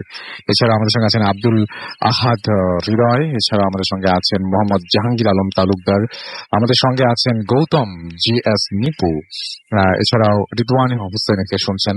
মোহাম্মদ হাবিব আমাদের সাথে আছেন এবং আমাদের সঙ্গে আছেন দেখতে পাচ্ছি নুসরাত জাহান অথই, এবং তিনি শুনছেন, আমাদের সাথে আছেন আবরার মইনুল, এছাড়াও রাজকুমার রাজ আমাদের সঙ্গে আছেন। আমাদের সঙ্গে আছেন সজীব হাসান, খুলনা থেকে শুনছেন তিনি। এছাড়াও আবিদ রহমান আমাদের সঙ্গে আছেন এবং তিনিও খুলনা থেকে শুনছেন। আমাদের সঙ্গে আছেন RH রনি, এছাড়াও MD হেলাল উদ্দিন আমাদের সঙ্গে আছেন। আমাদের সঙ্গে আছেন দেখতে পাচ্ছি মালয়েশিয়া থেকে তোফায়েল আহমেদ, এছাড়া আমাদের সঙ্গে আছেন মনজুর মারজান, আমাদের সঙ্গে আছেন দেখতে পাচ্ছি আমি বাঙালি, এটাই আমার বড় পরিচয়, এবং লিখেছেন খুব ভালো ইয়াস।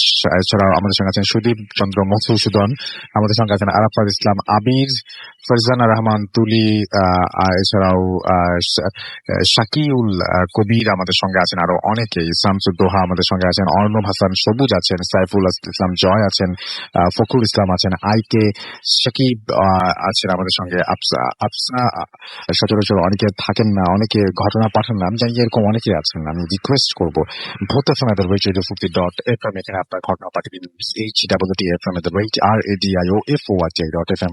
আবিদ রহমান রেডিও 50 পেজে আছেন। খন্দকার MD জিশানুর রহমান আমাদের সঙ্গে আছেন। আমাদের সঙ্গে আছেন মেঘবালিকা সিনথিয়া, উত্তরা থেকে শুনছেন তিনি, এবং রেগুলার লিসেনার তিনি ভূত FM এর। এক উইক ওয়েট করার পরে তারপরে ভূত FM শোনেন।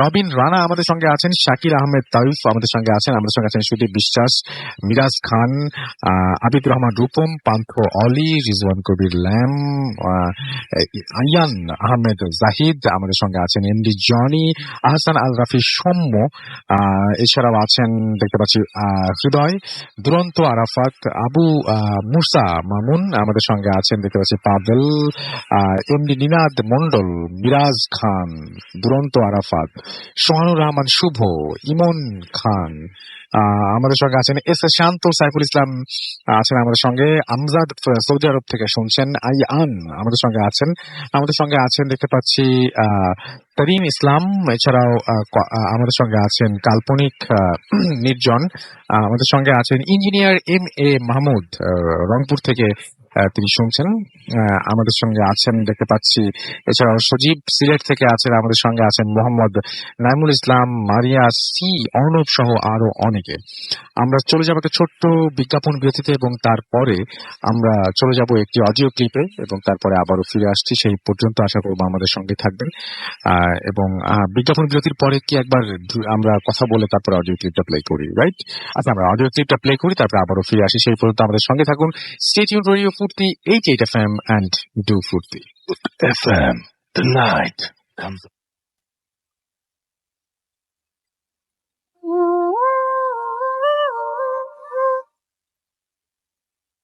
আসসালামু আলাইকুম রাসেল ভাই, আমি শরীফুল ইসলাম ডিএম। আমার বাড়ি হচ্ছে গোপালগঞ্জ। আমি বর্তমানে রোম শহরে থাকি, ইটালি রোম শহরে। তো আমি আমার ঘটনায় চলে যাই। আমরা আমাদের একটা বাসা কিছুদিন আগে আমরা সেটা ভাড়া নিই। আমরা টোটালে এখানে 8 জন থাকি।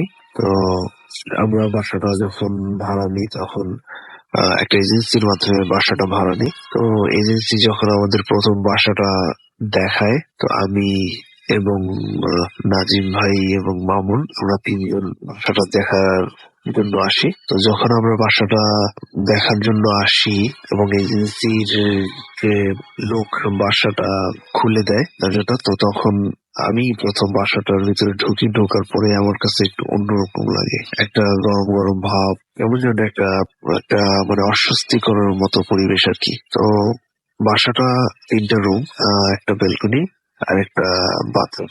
তো বাসাটা রুমের অবস্থা অনেক খারাপ, কারণ আমরা যে এলাকাটাতে থাকি এই এলাকাটার নাম হচ্ছে অস্ট্রিয়া। এটা হচ্ছে সমুদ্রের পাড়ে এবং আমাদেরই যে এলাকাতে আমরা এখন আছি, যেটা ভাড়া নেওয়ার জন্য আমরা দেখেছি আর কি। তো এই এলাকার যত বিল্ডিং গুলো আছে এগুলো অনেক পুরোনো বিল্ডিং, এখানে লিফট এবং সবকিছু অনেক পুরোনো। তো বাসাটা প্রত্যেকটা রুমই আপনার একটু বড় বড়, আর বেলকনিটা একটু বড়। এটা হচ্ছে আপনার ফার্স্ট ফ্লোরে আর কি। তো বাসাটা প্রত্যেকটা সাইডেই অনেক মানে দেখে মনে হচ্ছে যে এখানে অনেকদিন যাবত কেউ থাকেনি। এখানে বাথরুমটা একেবারেই ভাঙাচোরা, আপনার কিচেন রুমটা একেবারেই ভাঙাচোরা, আর প্রত্যেকটা রুম প্রচুর পরিমাণে জিনারি লাগানো আর কি। তো যেহেতু আমাদের বাসাটা খুব দরকার, আমাদের কাজের থেকে খুব একটা বেশি দূরে না, তো আমরা এত কিছু চিন্তা না করে আমরা বাসাটা ভাড়া নিয়ে নিই। আর বাসাটার যাবতীয় যত সমস্যা আছে সেটা ঠিক করে দেবে agency.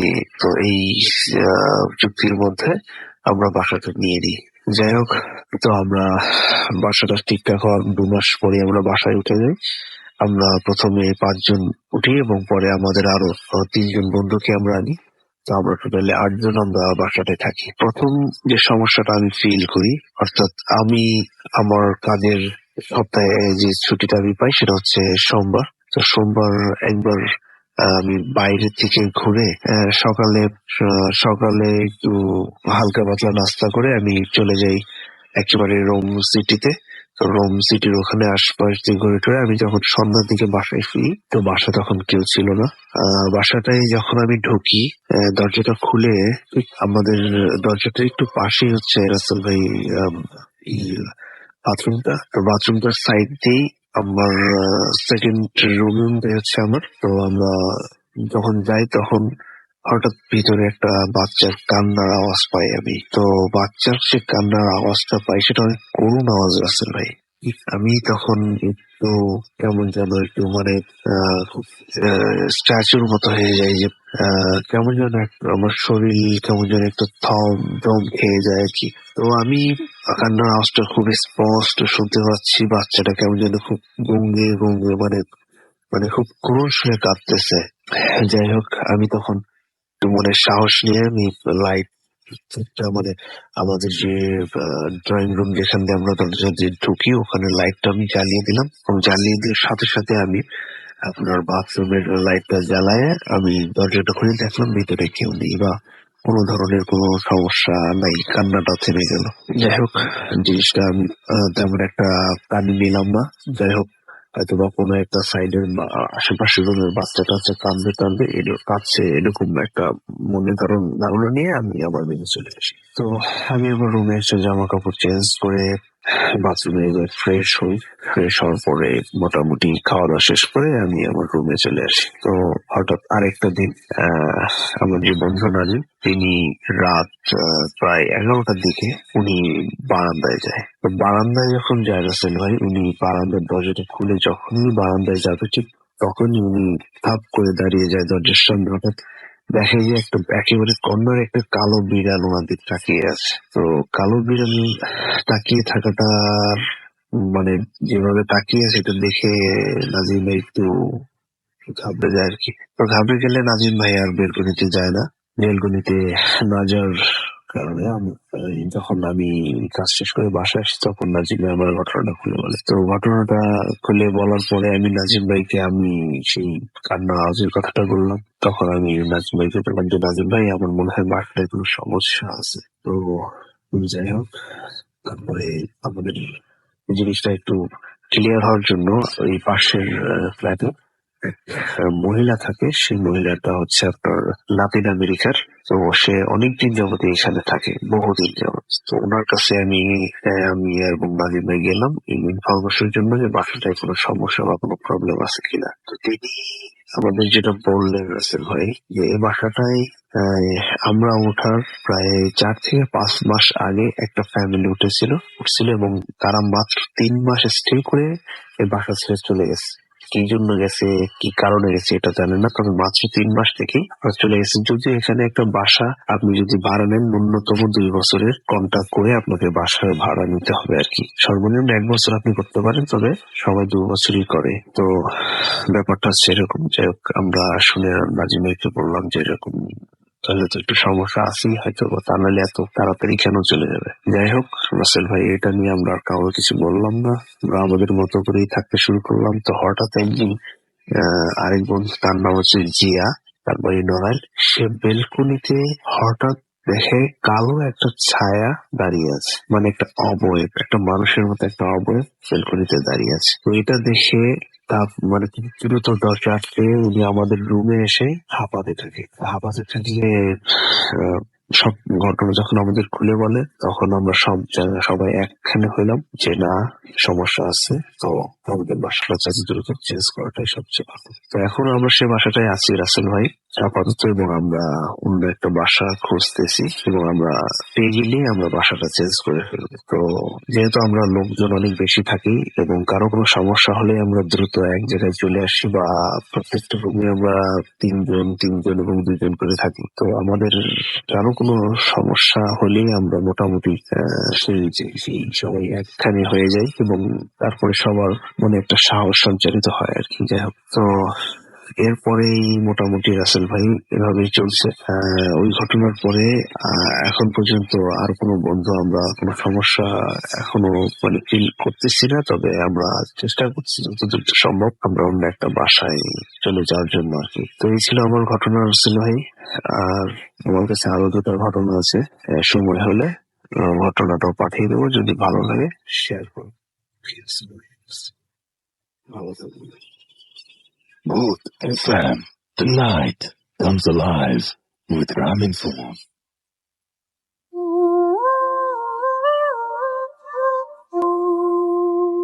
That's true. The night comes alive with Gramin Phone. শুনছেন সবসময় রেডিও ফুর্তি 88 FM। আমি রাসেল আছি সাথে, এবং এতক্ষণ ধরে অনেক ঘটনা শুনলাম। কেমন লেগেছে সেটা আপনারা ফেসবুকে অবশ্যই জানিয়ে দিবেন। আজকের মতো এখানেই বিদায় নিচ্ছি। যাবার আগে জানিয়ে দিচ্ছি ভূত FM@radiofurti.fm এখানে ঢুকে আপনার আপনার পছন্দের গানগুলো আপনি অবশ্যই অবশ্যই আপনার পছন্দের যে ঘটনাগুলো সেই ঘটনাগুলো পাঠিয়ে দিবেন। গানগুলো বলছি, গানের দিকে তাকিয়ে আছি এই জন্য পাঠিয়ে দিবেন, এবং আশা করছি যে এই সপ্তাহের মতো আগামী সপ্তাহে জমজমাট একটি ভূত এফএম নিয়ে আপনাদের কাছে আবারও ফিরে আসবো। সেই পর্যন্ত আমাদের সঙ্গেই থাকুন। Stadium 58 FM and do